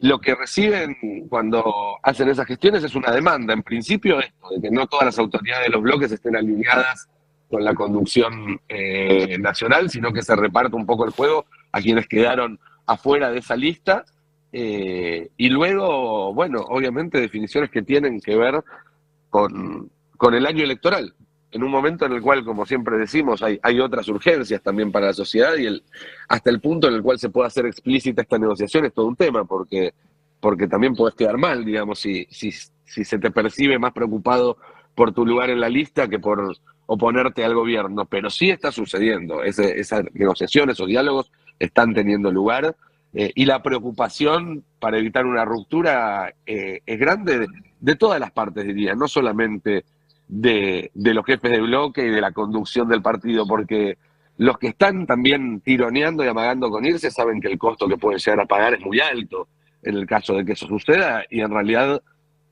tengo entendido yo que lo que buscan es una negociación que les permita que la configuración que salió de esa puja en noviembre por el partido se revea incluyendo a todos y que no quede solamente la lista que terminó ganando por decisión judicial. Que se abra más el debate, ¿no? A mí me dijeron que hubo 3 brindis o reuniones de fin de año en el bloque de diputados de Unión por la Patria y ninguna fue convocada por la jefatura del bloque, ¿no? O sea, eso ¿Hubo 3 brindis que incluya distintos grupos del bloque? Claro, y en ninguna fue convocada por la jefatura del bloque, ¿no? Esa reunión, así que te habla un poco de la división o subbloques o distintos sectores de cooperación que están existiendo hoy dentro del bloque de Unión por la Patria. Pero como vos decís, Nico, a veces parece difícil de ver cómo se hace compatible una cosa con la otra, ¿no? Las preocupaciones del sector, la región centro del país, que se ha vuelto furiosamente antikirchnerista y anticristina, con las preocupaciones del AMBA, porque ellos ven que con las retenciones pagan los planes o los subsidios que van al AMBA, ¿no? Está muy instalada esta idea en esas provincias y se hace difícil ver cómo compatibilizar una propuesta con la otra en el mismo partido, ¿no? Milei en ese sentido puede hacerle un favor enorme a la dirigencia que quiera compatibilizar esas dos agendas, porque el sistema actual es un sistema que está en contra del AMBA y de la zona núcleo. El esquema político de este gobierno está llevando al campo una situación como no se la veía desde hace 2 décadas por lo menos, de insolvencia, de problemas por el tipo de cambio y demás, y la industria obviamente que es el principal y el primer afectado, con lo cual una alianza entre campo e industria hoy en día te diría más políticamente posible que cuando la grieta era la industria de un lado y el campo del otro, que fue simplificando mucho y con trazo muy grueso la división política o el clivaje más importante durante buena parte del kirchnerismo y de los años que le siguieron. Nico, te agradecemos mucho este contacto, ¿eh? Te mandamos un abrazo. Gracias a ustedes, hablamos mañana. Chau, chau. ¿Por dónde estás, che? Bueno, ya nos cortó. No, estoy acá. Mucho viento. Estoy... Provincia de Buenos Aires, ¿no? ¿Cómo? Provincia de Buenos Aires, ¿no? Provincia de Buenos Aires. No así está es, aprovechando el dólar barato. No. Pero se puede encontrar algún chancho salvaje, quizás. Chancho salvaje sí debe haber por ahí. He visto alguna vaquita más que un chancho salvaje, pero si llega a haber un chancho salvaje les aviso. Por favor. Bueno, muchas gracias. Te mandamos un abrazo. Un saludo muy grande. No está Zayat hoy, pero él está exigiendo que le pasemos el zapping, porque saben que él no ve la tele, dice que la ve solo acá. Así que podemos empezar. Arrancamos con que Tano anda diciendo... ¿Con Narda? Narda. Estuvo muy interesante lo que estuvo diciendo. A ver qué comentaba. Habló de los octógonos. Hacer ruido con los etiquetados. Funcionan, gente. Déjenlos así. Esta ley no es para vos, gordo come alfajores, que ya me calenté. Por el peso, porque acá hay un culo que lo banca. Es por la actitud de... Esta ley está prácticamente diseñada para proteger a los niños. Cuando vayan en contra de la ley, van en contra de proteger a los niños. El problema no son los sellos. Los sellos es lo visible. Todo lo que no ves es lo que sacaron. Eso es lo que quieren volver a poner. El osito, las cosas que podías poner. Te hago parecer con imágenes que esto es saludable y no lo es, o que esto lo podría comer un niño todos los días y no podía. Entonces, la ley que tenemos protege muy bien a los niños y las niñas. Así que, me encantó lo de gordo come alfajores, ¿no? Porque claro, ahí voy a comprar el alfajor y tiene muchos octógonos. Es un tema. No es para los chicos, no es para vos, come lo que quieras, ya sos grande. O sea, ¿de qué se quejan? ¿Alguien tenía dudas que el alfajor era engordante? O sea, la gente dice, no, porque ¿cómo le vas a poner a estos alfajores tantos octógonos? ¿Alguien pensaba en un momento que eso era light antes de los octógonos? No, hay un nivel de... O sea, ¿cómo le dicen en esta época? Sincerémonos, o sea... porque aparte, ¿qué pensás? ¿Que te van a sacar los octógonos y que vas a ser más feliz? ¿Cuál es la idea? Menos culpa, vas a sentir menos culpa.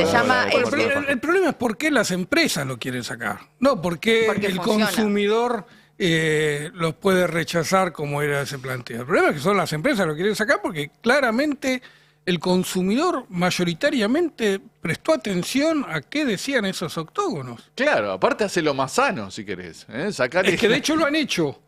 Hay muchos productos que para evitar tener que ponerle el sello, cambiaron la fórmula y los hicieron más sanos. Porque ahora es una estrategia también de marketing para algunos decir, claro, no tiene octógonos. Claro. Entonces tenés que llegar a no tener octógonos. Pero cuando le sacan octógonos, también los hacen menos adictivos. Y claro. Entonces por eso las empresas prefieren ser adictivos a... corregir la fórmula. Y claro, porque le hacen esas combinaciones y lo hace o más dulce, ¿no? O que te dan más ganas de comer. Bueno, saquen los octógonos y va a seguir siendo todo lo mismo. ¿Qué teníamos? Rolly Serrano en la mesa de Mirta, a ver qué decía. Y esta consumestión de pancitas llenas, ¿no? Lo de pancitas llenas, sí, maravilloso eso. Mucho por los pibes que no tienen. En un momento tan especial que estamos viviendo nosotros, donde necesitamos ser solidarios con nosotros. Seguro. Ser solidarios, más allá de tu pensamiento, vos sos verde, vos sos blanco, vos sos amarillo. Importa, ¿no?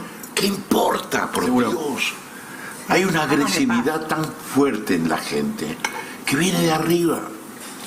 Este señor que no está, digamos, gobernando ahora es muy agresivo y eso se transmite a una sociedad. Yo, más allá de que no estoy de acuerdo con él, bueno, pero él tiene su idea y la quiere llevar adelante. Bien, pero no me digas a mí... Es su forma de ser, es su personalidad. Sí, sí. Pero no me digas a mí... Pero algunas medidas son buenas, de las que está realizando. Puede ser, y ojalá que sean buenas, porque va a ser para... Ha bajado la inflación. Ahora, no me diga a mí zurdito de mierda porque no pienso como él. Eso es una agresividad tan grande. Y entonces, bueno, la gente está enojada, nos estamos matando entre nosotros. El otro día vi... Del otro lado también eran agresivos, eran malos. Totalmente. El otro día vi en una estación de que la hablaba mucho con mis hermanas, Chachita y Totito, que son mis ángeles. Un chico había pasado un molinete de una estación. Una policía lo detuvo, una policía de ahí. La gente la linchó. ¿A la policía? A la policía.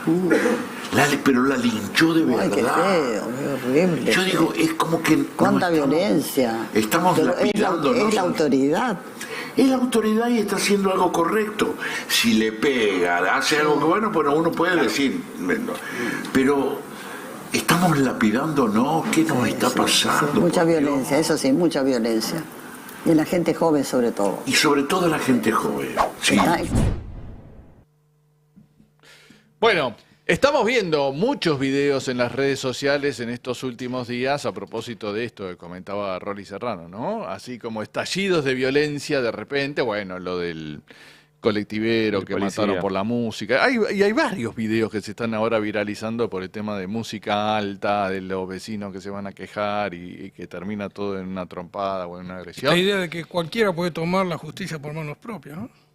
Sí, indudablemente hay una ebullición de social que se va notando y que no es exactamente responsabilidad de este gobierno, pero sí que desde la presidencia para abajo no se está repartiendo un mensaje tranquilizador ni contemporizador de la sociedad, ¿no? No, pero a mí me parece peligroso.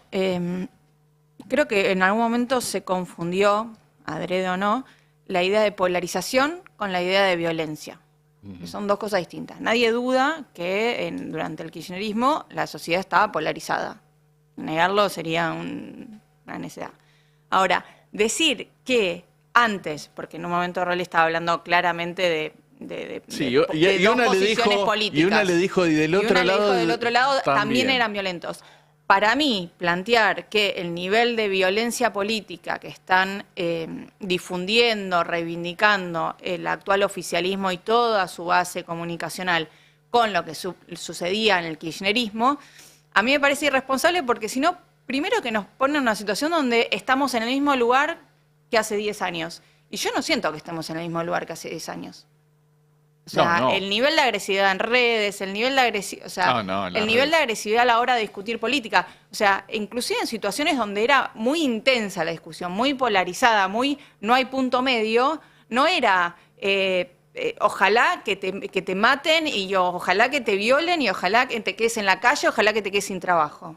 Yo, personalmente, no siento que estábamos en ese nivel de violencia explícita. Ni Cristina, ni Néstor, ni siquiera, bueno, más que en algunas intervenciones pero no a nivel de mandriles y ratas. Y digo esto porque si no estamos como normalizando. Si estamos igual que hace 10 años, bueno, no es tan terrible, porque si pudimos vivir estos 10 años no pasa nada.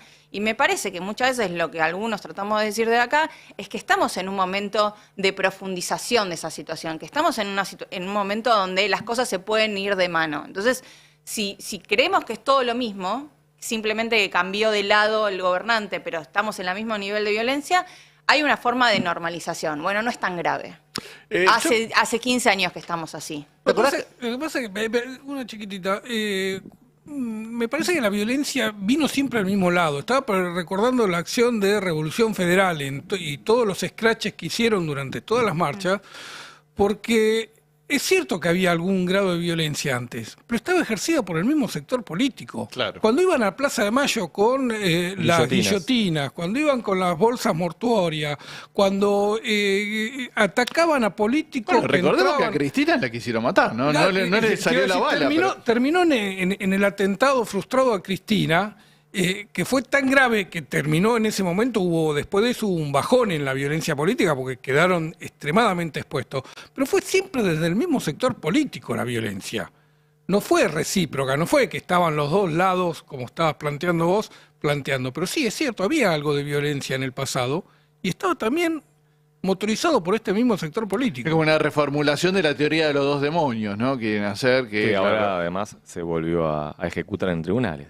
Claro, bueno, ahí te damos pie, Franco, para que veas, que es un tema que para mí es gravísimo también esto que pasó, la resolución de la Corte que considera, ¿no? Tribunal de Alzada. Al Tribunal Superior de Justicia porteño como instancia revisora de las cámaras nacionales ordinarias.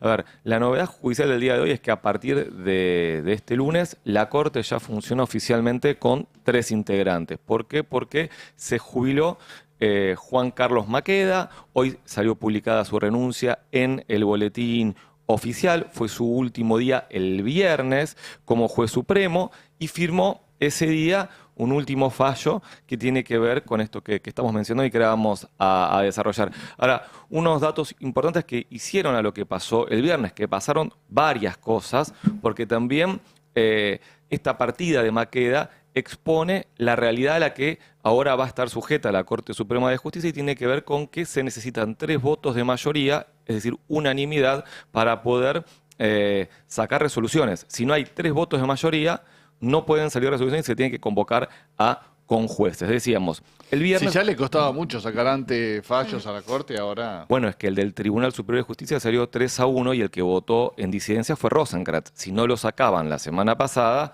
no podrían... No salía. Exactamente, ese es un dato relevante a tener en cuenta.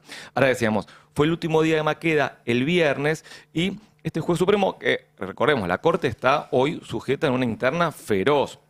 De hecho, el propio Ricardo Lorenzetti, que está enfrentado a Rosati, a Rosenkrantz, y lo estaba también a Maqueda, le había dedicado en sus últimos días como despedida un triste final, así le había dicho, digo, por cómo había votado y cómo estaba votando en cuestiones internas que hacían al poder o a la disputa de poder interna en la Corte. Ahora, decíamos, se fue Maqueda y se fue de esta manera. Tenemos un video de cómo fue su partida, ahí sí lo estamos viendo. Intentó mostrarse saludado por mucha gente, acompañado. Repito, lo hizo en el marco de una interna feroz en la que un colega suyo, un ex aliado, le decía que se fue con un triste final. Bueno, Maqueda intentó mostrar esto que están viendo quienes nos acompañan en pantalla, saludado por varios trabajadores, integrantes del Poder Judicial. Ese es el Palacio de Tribunales, en el 4º piso está la Corte Suprema de Justicia. Luego Maqueda bajaría las escalinatas de ese palacio, allí también lo podemos ver, junto a su esposa y su hija, con la banda musical de la Federal tocando, bueno, haciendo ahí los honores a su retirada. Bueno, ese fue el último día de Maqueda en la Corte, esto fue el viernes. Decíamos, esto hay que leerlo en esta disputa interna, ¿no? Porque hay muchos encontronazos en lo que hace a su partida y antes de irse firmó distintos fallos. Uno de ellos es el fallo Levinas, que por mayoría, con una mayoría que conformaron, podemos decir paradójicamente, pero en realidad no es paradójico porque no es todo tan en la Corte, Lorenzetti, Maqueda y el presidente del tribunal, Horacio Rosati. ¿Qué se determinó allí? Podemos verlo en la placa, que el Tribunal Superior de Justicia va a funcionar como instancia revisora de las cámaras nacionales ordinarias de la ciudad. Esto, en el fallo de Levinas, hace a un caso puntual, el caso Levinas, que estaba enfrentado a León Ferrari por un tema con obras de arte. El punto ahí es si tenía que intervenir la Cámara Nacional de Apelaciones en lo civil o el Tribunal Superior de Justicia, y lo que determina la Corte es que la Corte porteña, es decir, para que se entienda, estamos hablando de un tribunal local que funciona de acuerdo a los intereses del macrismo, porque tiene muchos años el macrismo en la ciudad y fue conformando, fue impulsando la integración de ese tribunal. Lo preside Inés Weinberg de Roca, ¿no? Exactamente. Que es una amiga personal de Macri, que Macri la había puesto como candidata a la Procuración General de la Nación, la quería como su candidata. También está Santiago Otamendi, que era el número 2 de Garabano en el Ministerio de Justicia del macrismo. Digo, solo para tener una idea. Ahora, esta lectura que hay que hacer a partir de esta decisión, porque lo hacen el fallo de Levinas y inmediatamente después suscriben estos mismos cortesanos distintas resoluciones más que hacen al caso Correo. Porque esto significa también, y es la extensión lo que implica el fallo de Levinas, que esto también va a repercutir en la tramitación de la causa de Correo. Lo que pasó en la causa comercial de Correo va a ser revisado por el Tribunal Superior de Justicia. ¿Qué se está queriendo hacer con esto? No solo favorecer a Macri, que claramente juega para eso, sino también el control del fuero laboral y el fuero comercial. Y esto también es lo relevante y lo que hay que tener en cuenta, porque tienen asentamiento en la ciudad de Buenos Aires. A ver, Rosengrat votó en disidencia. Qué raro que Rosengrat votó en disidencia. Porque lo venía haciendo ya tradicionalmente, pero porque es un escándalo lo que se está definiendo. Se está definiendo que un tribunal local va a poder revisar lo que hagan cámaras nacionales que están conformadas, por ejemplo, con jueces que fueron designados por el Congreso y que tienen otro tipo de control. Lo que dice Rosengrat, palabras más, palabras menos, y es muy duro, es que esto puede entenderse como algo inconstitucional porque no puede un tribunal local estar por encima de cámaras nacionales. O sea, no se puede. No se puede, no tiene lógica. Rosengrat dice eso. Claro, y esto tiene que ver también con el traspaso de la justicia nacional a la ciudad, digamos. Es el fondo de la discusión de lo que se está dando. Ahora, apenas conocido este fallo de Levinas, repito, uno de los últimos fallos que firma Maqueda antes de irse, tuitea, en realidad saca un comunicado, la Unión de Empleados de la Justicia de la Nación, la UGEN, que comanda Julio Piumato, donde directamente titula el comunicado "La maqueta que prepara el traspaso de la Justicia Nacional a la ciudad, un fallo a la medida de Macri por el tema del correo", y resalta en el segundo párrafo, tal como lo dijimos en oportunidades anteriores, lo fallado solo tiene como objetivo principal el control del fuero del trabajo y del fuero comercial, pero fundamentalmente garantizar la impunidad de Mauricio Macri en la causa Correo en desmedro del Estado argentino, porque hablamos de una deuda millonaria, ¿no?, que tiene la familia Macri. ¿Una causa de cuántos años tiene? Y del 2001, digamos, más o menos. La deuda viene de ahí. Ahora, yo no quiero quitarle foco al tema del fuero del trabajo. ¿De qué estamos hablando? Por ejemplo, el DNU 7023, lo que está frenado, el avance por la reforma laboral, todo eso se discute en el fuero del trabajo. Y lo que están diciendo acá es lo que resuelva la Cámara de Apelaciones de la Nacional del Trabajo va a ser revisado por el Tribunal Superior de Justicia de la Nación. El fuero laboral que, recordemos, Macri lo acusó de ser una mafia. Una mafia, exactamente. Porque falla a favor de los trabajadores en muchas ocasiones. El Tribunal Superior de Justicia de la ciudad. De la ciudad de Buenos Aires, el Tribunal Superior de Justicia porteño. Ahora, si vos tenés un juicio laboral en la provincia de Buenos Aires, la alzada es la Corte Suprema bonaerense. Debería. Si vos tenés un juicio en la provincia de Buenos Aires, la alzada es la Corte Suprema pero es una bonaerense. provincia porque está la Corte bonaerense. Si vos estás en Capital, la alzada es la Corte Suprema de Justicia de Sí. la Nación.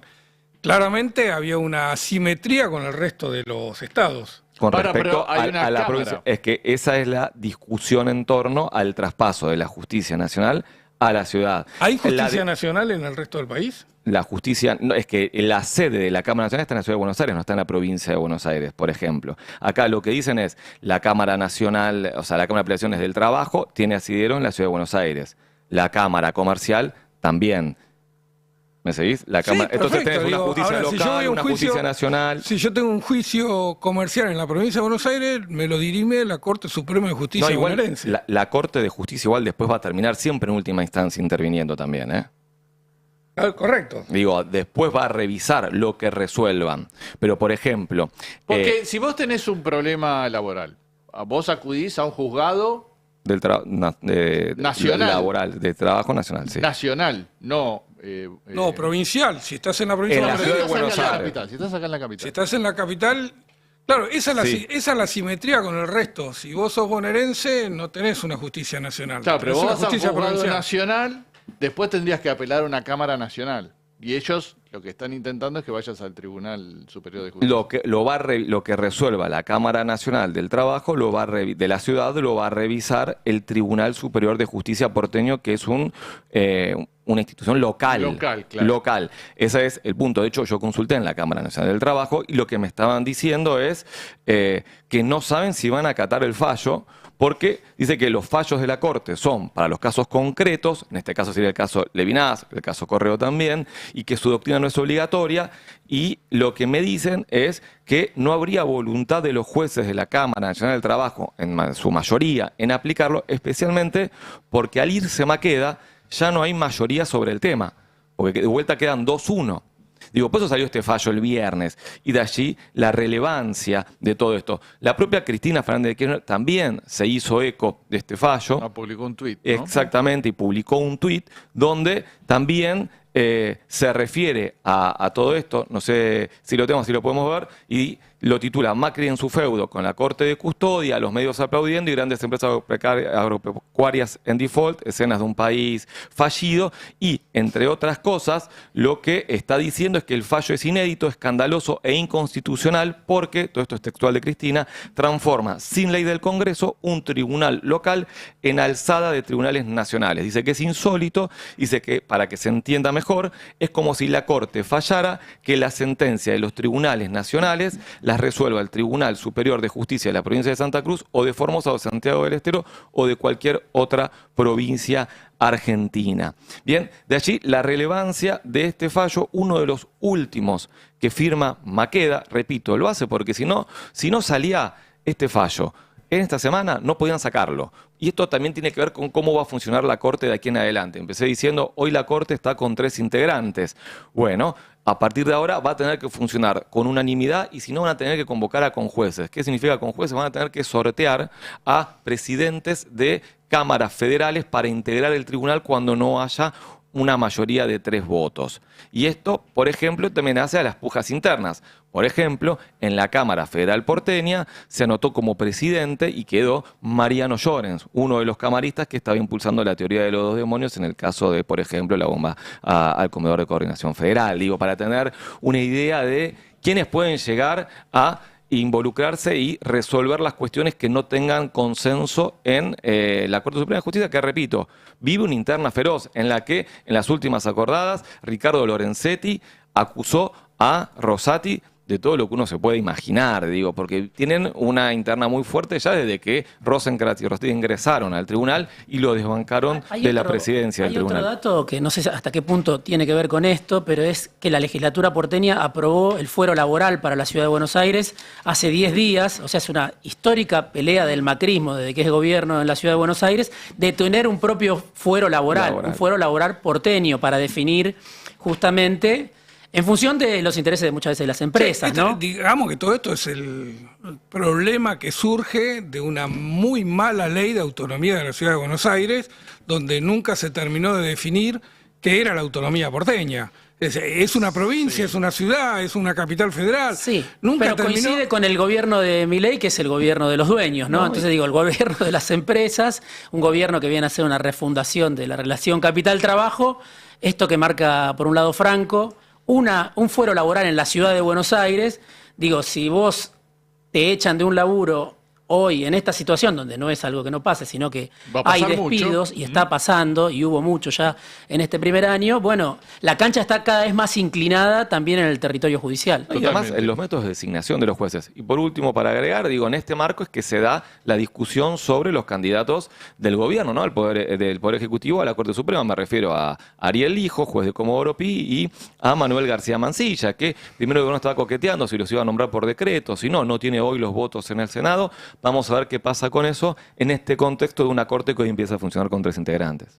Lo que hay que reconocerle, cuando vos fallás a favor de ellos, te tratan bárbaro. ¿Viste? Maqueda saliendo de La Nación y Clarín lo ponía, parecía Messi, ¿no? Que lo ovacionaban, bueno, flacos favores hicieron, Maqueda. ¿no? ¿Era cuánto había? 100 personas había ahí, ¿no? Claro, y fue una puesta en escena, ¿no? Digamos, claramente, de vuelta, en la que está atravesada por una interna feroz, un juez que también fue denunciado por juicio político, igual que sus colegas, digo, tuvo a su cargo la obra social de los judiciales y eso generó también bastante ruido. Vos fachás a favor de ellos, sos capo total, te vas a aplaudir. Fallás en contra, pasás a ser una rata corrupta, ¿no? Así estaba pensando, cuando Zaffaroni se jubiló, no le hicieron este espamento. No fue este show. Bárbaro. Laurita, vamos con el tema internacional, ¿te parece? A ver, tenemos ¿quién es hoy uno de los grandes aliados internacionales de Milei? Además, digamos, van a decir Trump. Pero Trump. ¿quién es todavía más que Trump en Estados Unidos? ¿Quién no para de elogiarlo? Elon Musk, el compañero Elon Musk. Bueno, Elon Musk decidió que le está yendo bien, que él cree que tiene la varita de a quien apoya gana, entonces se fue a un país que va a tener elecciones anticipadas ahora porque acaba de caer el gobierno por falta de apoyo en el Parlamento, y que yo te diría es clave en lo que va a ser la relación entre Trump y Europa, que ya sabemos que en el primer gobierno de Trump fue áspera es poco. Y una de las grandes razones por qué fue áspera la relación es porque había una jefa de gobierno con un liderazgo muy fuerte, con mucha legitimidad en su país, Alemania, y en Europa, que en ese momento conducía de manera inequívoca al bloque de la Unión Europea. Estamos hablando de Angela Merkel. Bueno, Angela Merkel se jubiló desde entonces, Alemania no logra levantar cabezas desde entonces, acaba de caer el gobierno de la socialdemocracia, partido opositor al de Angela Merkel, y todo indica que en las próximas elecciones, que van a ser ahora a finales de febrero, podría ganar de vuelta el partido de Angela Merkel. Algo que no hay que ser un mega analista para imaginarse que a Trump no le debe caer en gracia, porque vos tenés una Francia que está en crisis, ¿no? Un Macron muy debilitado, y una Alemania que también no logra levantar cabeza de crisis. Con lo cual lo que tenés el partido de Merkel es como un conservador, ¿no? Sí, son conservadores. Con lo cual lo que tenés es, partido de Merkel, que fue también uno de los partidos que la expansión y el fortalecimiento de la Unión Europea como ampliación del mercado y la capacidad política y económica de Alemania. O sea, son los que vieron eso. Sí, claro. En esa situación a Trump le queda muy cómodo imaginarse una Europa sin liderazgos fuertes, claro, ¿no? Bueno, entonces, ¿qué fue a hacer Elon Musk? Fue a apoyar a la extrema derecha neonazi de Alemania, que hoy por hoy tenemos el primer tuit en el que apareció, que es la placa 1. Ahí lo tenemos, se ve medio chiquito, se puede ampliar porque yo ni con los anteojos. Dice, solo las AfD pueden salvar a Alemania. AfD es el partido de extrema derecha, con muy probadas simpatías con los neonazis en Alemania. Y es muy interesante porque, si ampliamos de vuelta, a donde le da retweet Elon Musk, o yo no sé cómo se dice ahora que es X, pero yo sigo diciendo retweet, es que habla de que el canciller, el favorito para ser canciller, que es el candidato conservador, había criticado a Elon Musk y al Milei. Quiero decir cómo Musk y Milei vienen siendo como referencias internacionales de la motosierra, de cortar, porque si de hecho ahora que está por asumir Elon Musk como ministro de la regulación, comillas, en Estados Unidos... Merz vendría a ser el candidato del partido de Merkel, ¿no? El candidato del partido de Merkel, que las encuestas dicen que va a ganar, y se está horrorizado ante la idea de que Alemania siga el camino de Elon Musk y de Javier Milei. Estamos diciendo la idea de achicar el Estado y desguazarlo, básicamente, que es un poco lo que está prometiendo Elon Musk por estos días de cara a la asunción del 20 de enero. En la placa 2 es muy interesante porque uno de los que primero que les contesta es el presidente del Partido Liberal de Alemania, que si podemos acercar un poco más, porque yo no llego a ver, le dice, Elon, empezó un debate político inspirado en las ideas de ti y de Milei.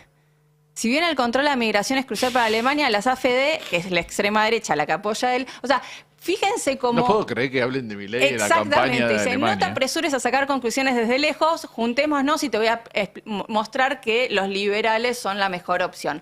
Liberales que formaron parte del actual gobierno que cayó y por lo tanto es muy probable que hagan muy mala elección. Claro, este es liberal y está diciendo los otros son nazis, ¿no? Está diciendo que está en contra del... Sí, son cosas distintas. De la libertad y de las empresas. De hecho, la AfD, que es la extrema derecha alemana, había sido muy crítica de Elon Musk en su momento, porque ella ha sido muy crítica de los autos eléctricos de Elon Musk porque no cree en el cambio climático, porque cree que hay que, digamos, apoyaban una alianza más fuerte con Rusia y con sus hidrocarburos, digamos.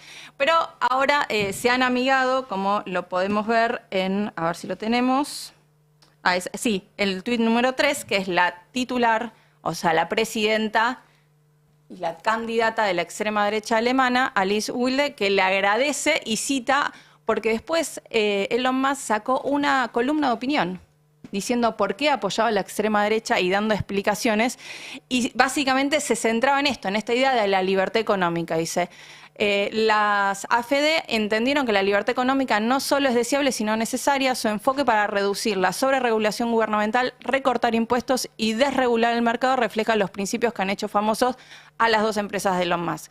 Digo esto porque una desregulación fuerte como la que está haciendo Milei y como la que está planteando Elon Musk en Estados Unidos sobre Alemania implicaría claramente la posibilidad de un contagio para el resto de la Unión Europea. Una Unión Europea que desde los liberales de todos lados del mundo siempre se la critica por estar muy regulada. Hay quienes te dicen, desde el centro y de la izquierda, que no, que son estados que tratan de garantizar derechos ambientales, derechos económicos, cada vez menos, ¿no? O sea, no son los estados de bienestar que supieron construir después de la Segunda Guerra Mundial, pero sigue siendo una de las regiones donde los estados, por lo menos quedan algunos estados, bastante fuertes en términos de regulaciones. De hecho, en la discusión sobre el desarrollo de la inteligencia artificial, marcan que Europa no puede tomar la delantera justamente por las regulaciones que tiene sobre la posibilidad de desarrollar esta tecnología.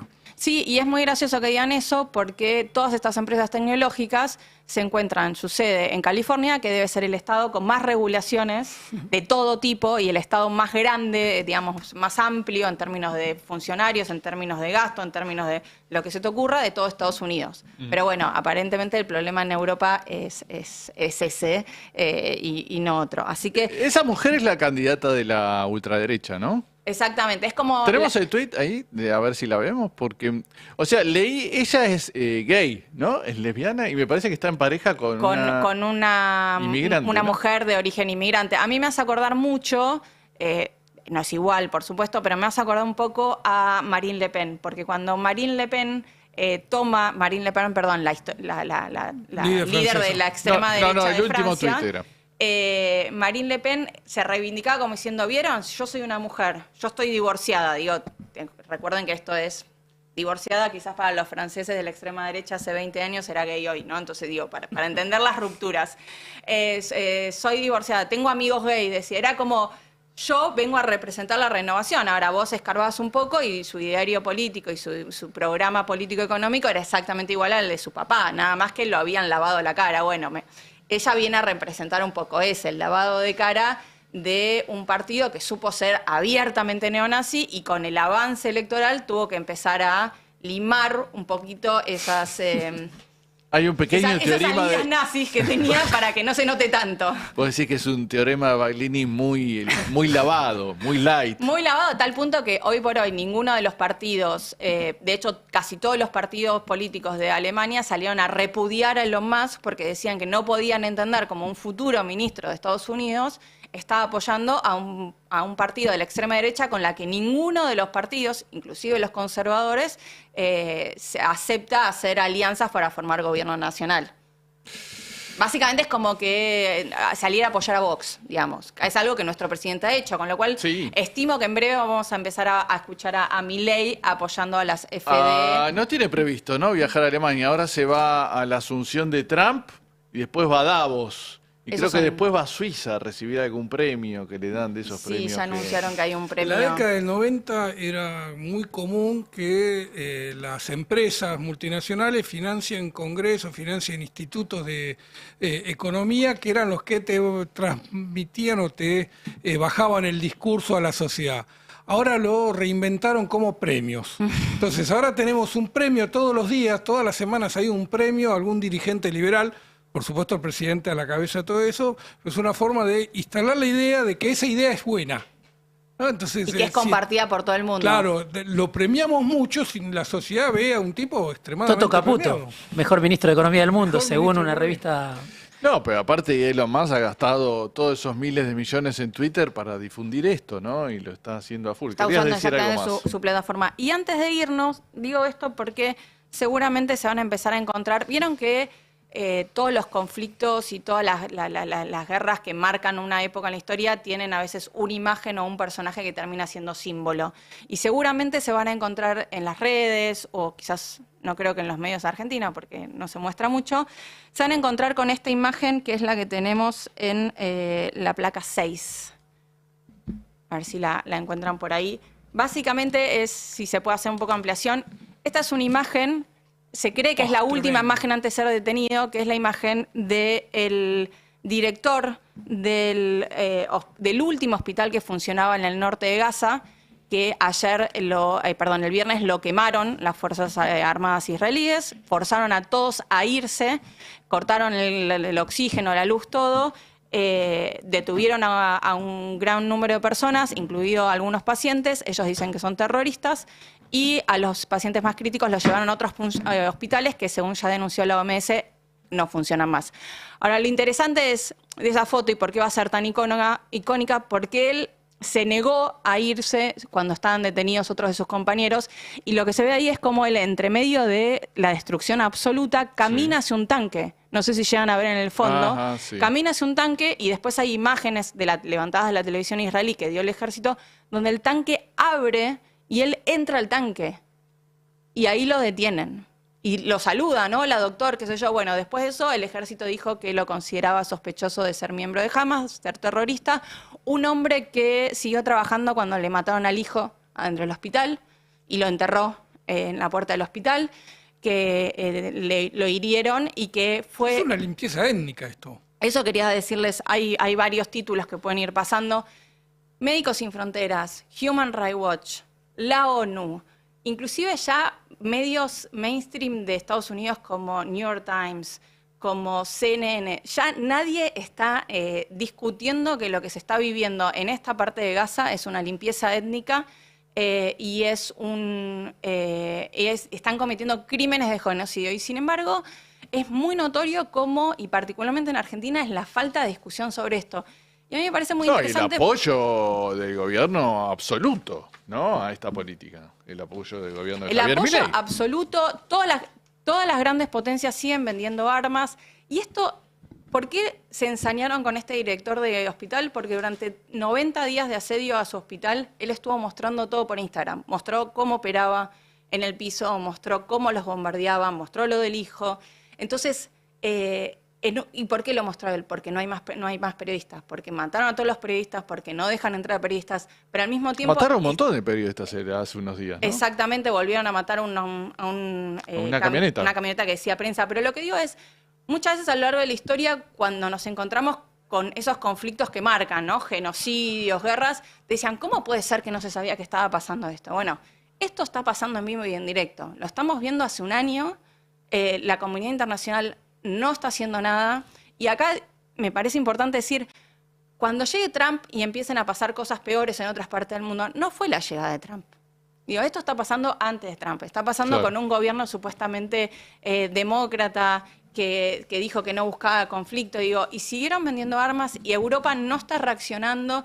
Digo, porque me da la impresión de que ahora estamos en un momento en Argentina de los rusos son malos, ¿no? Hay un dron supuestamente de espía ruso arriba del Congreso, estuvimos en Navidad con los rusos que fueron detenidos. Digo, ojo que están pasando otras cosas en el mundo y estamos del lado equivocado de la historia. Absolutamente. Muchas gracias, Laura. Y nosotros nos despedimos, nos pasamos ya unos minutos. Viene Verdades Afiladas ahora, ¿no? Bueno, muchachos, nos encontramos nosotros en Palo y Zanahoria en un rato. Ahora nos vemos. Y con ustedes mañana, ¿eh? Mañana. Bueno, saludos para todos. Ya viene Verdades Afiladas. Chau, chau. En un país complicado, una radio sin vuelta.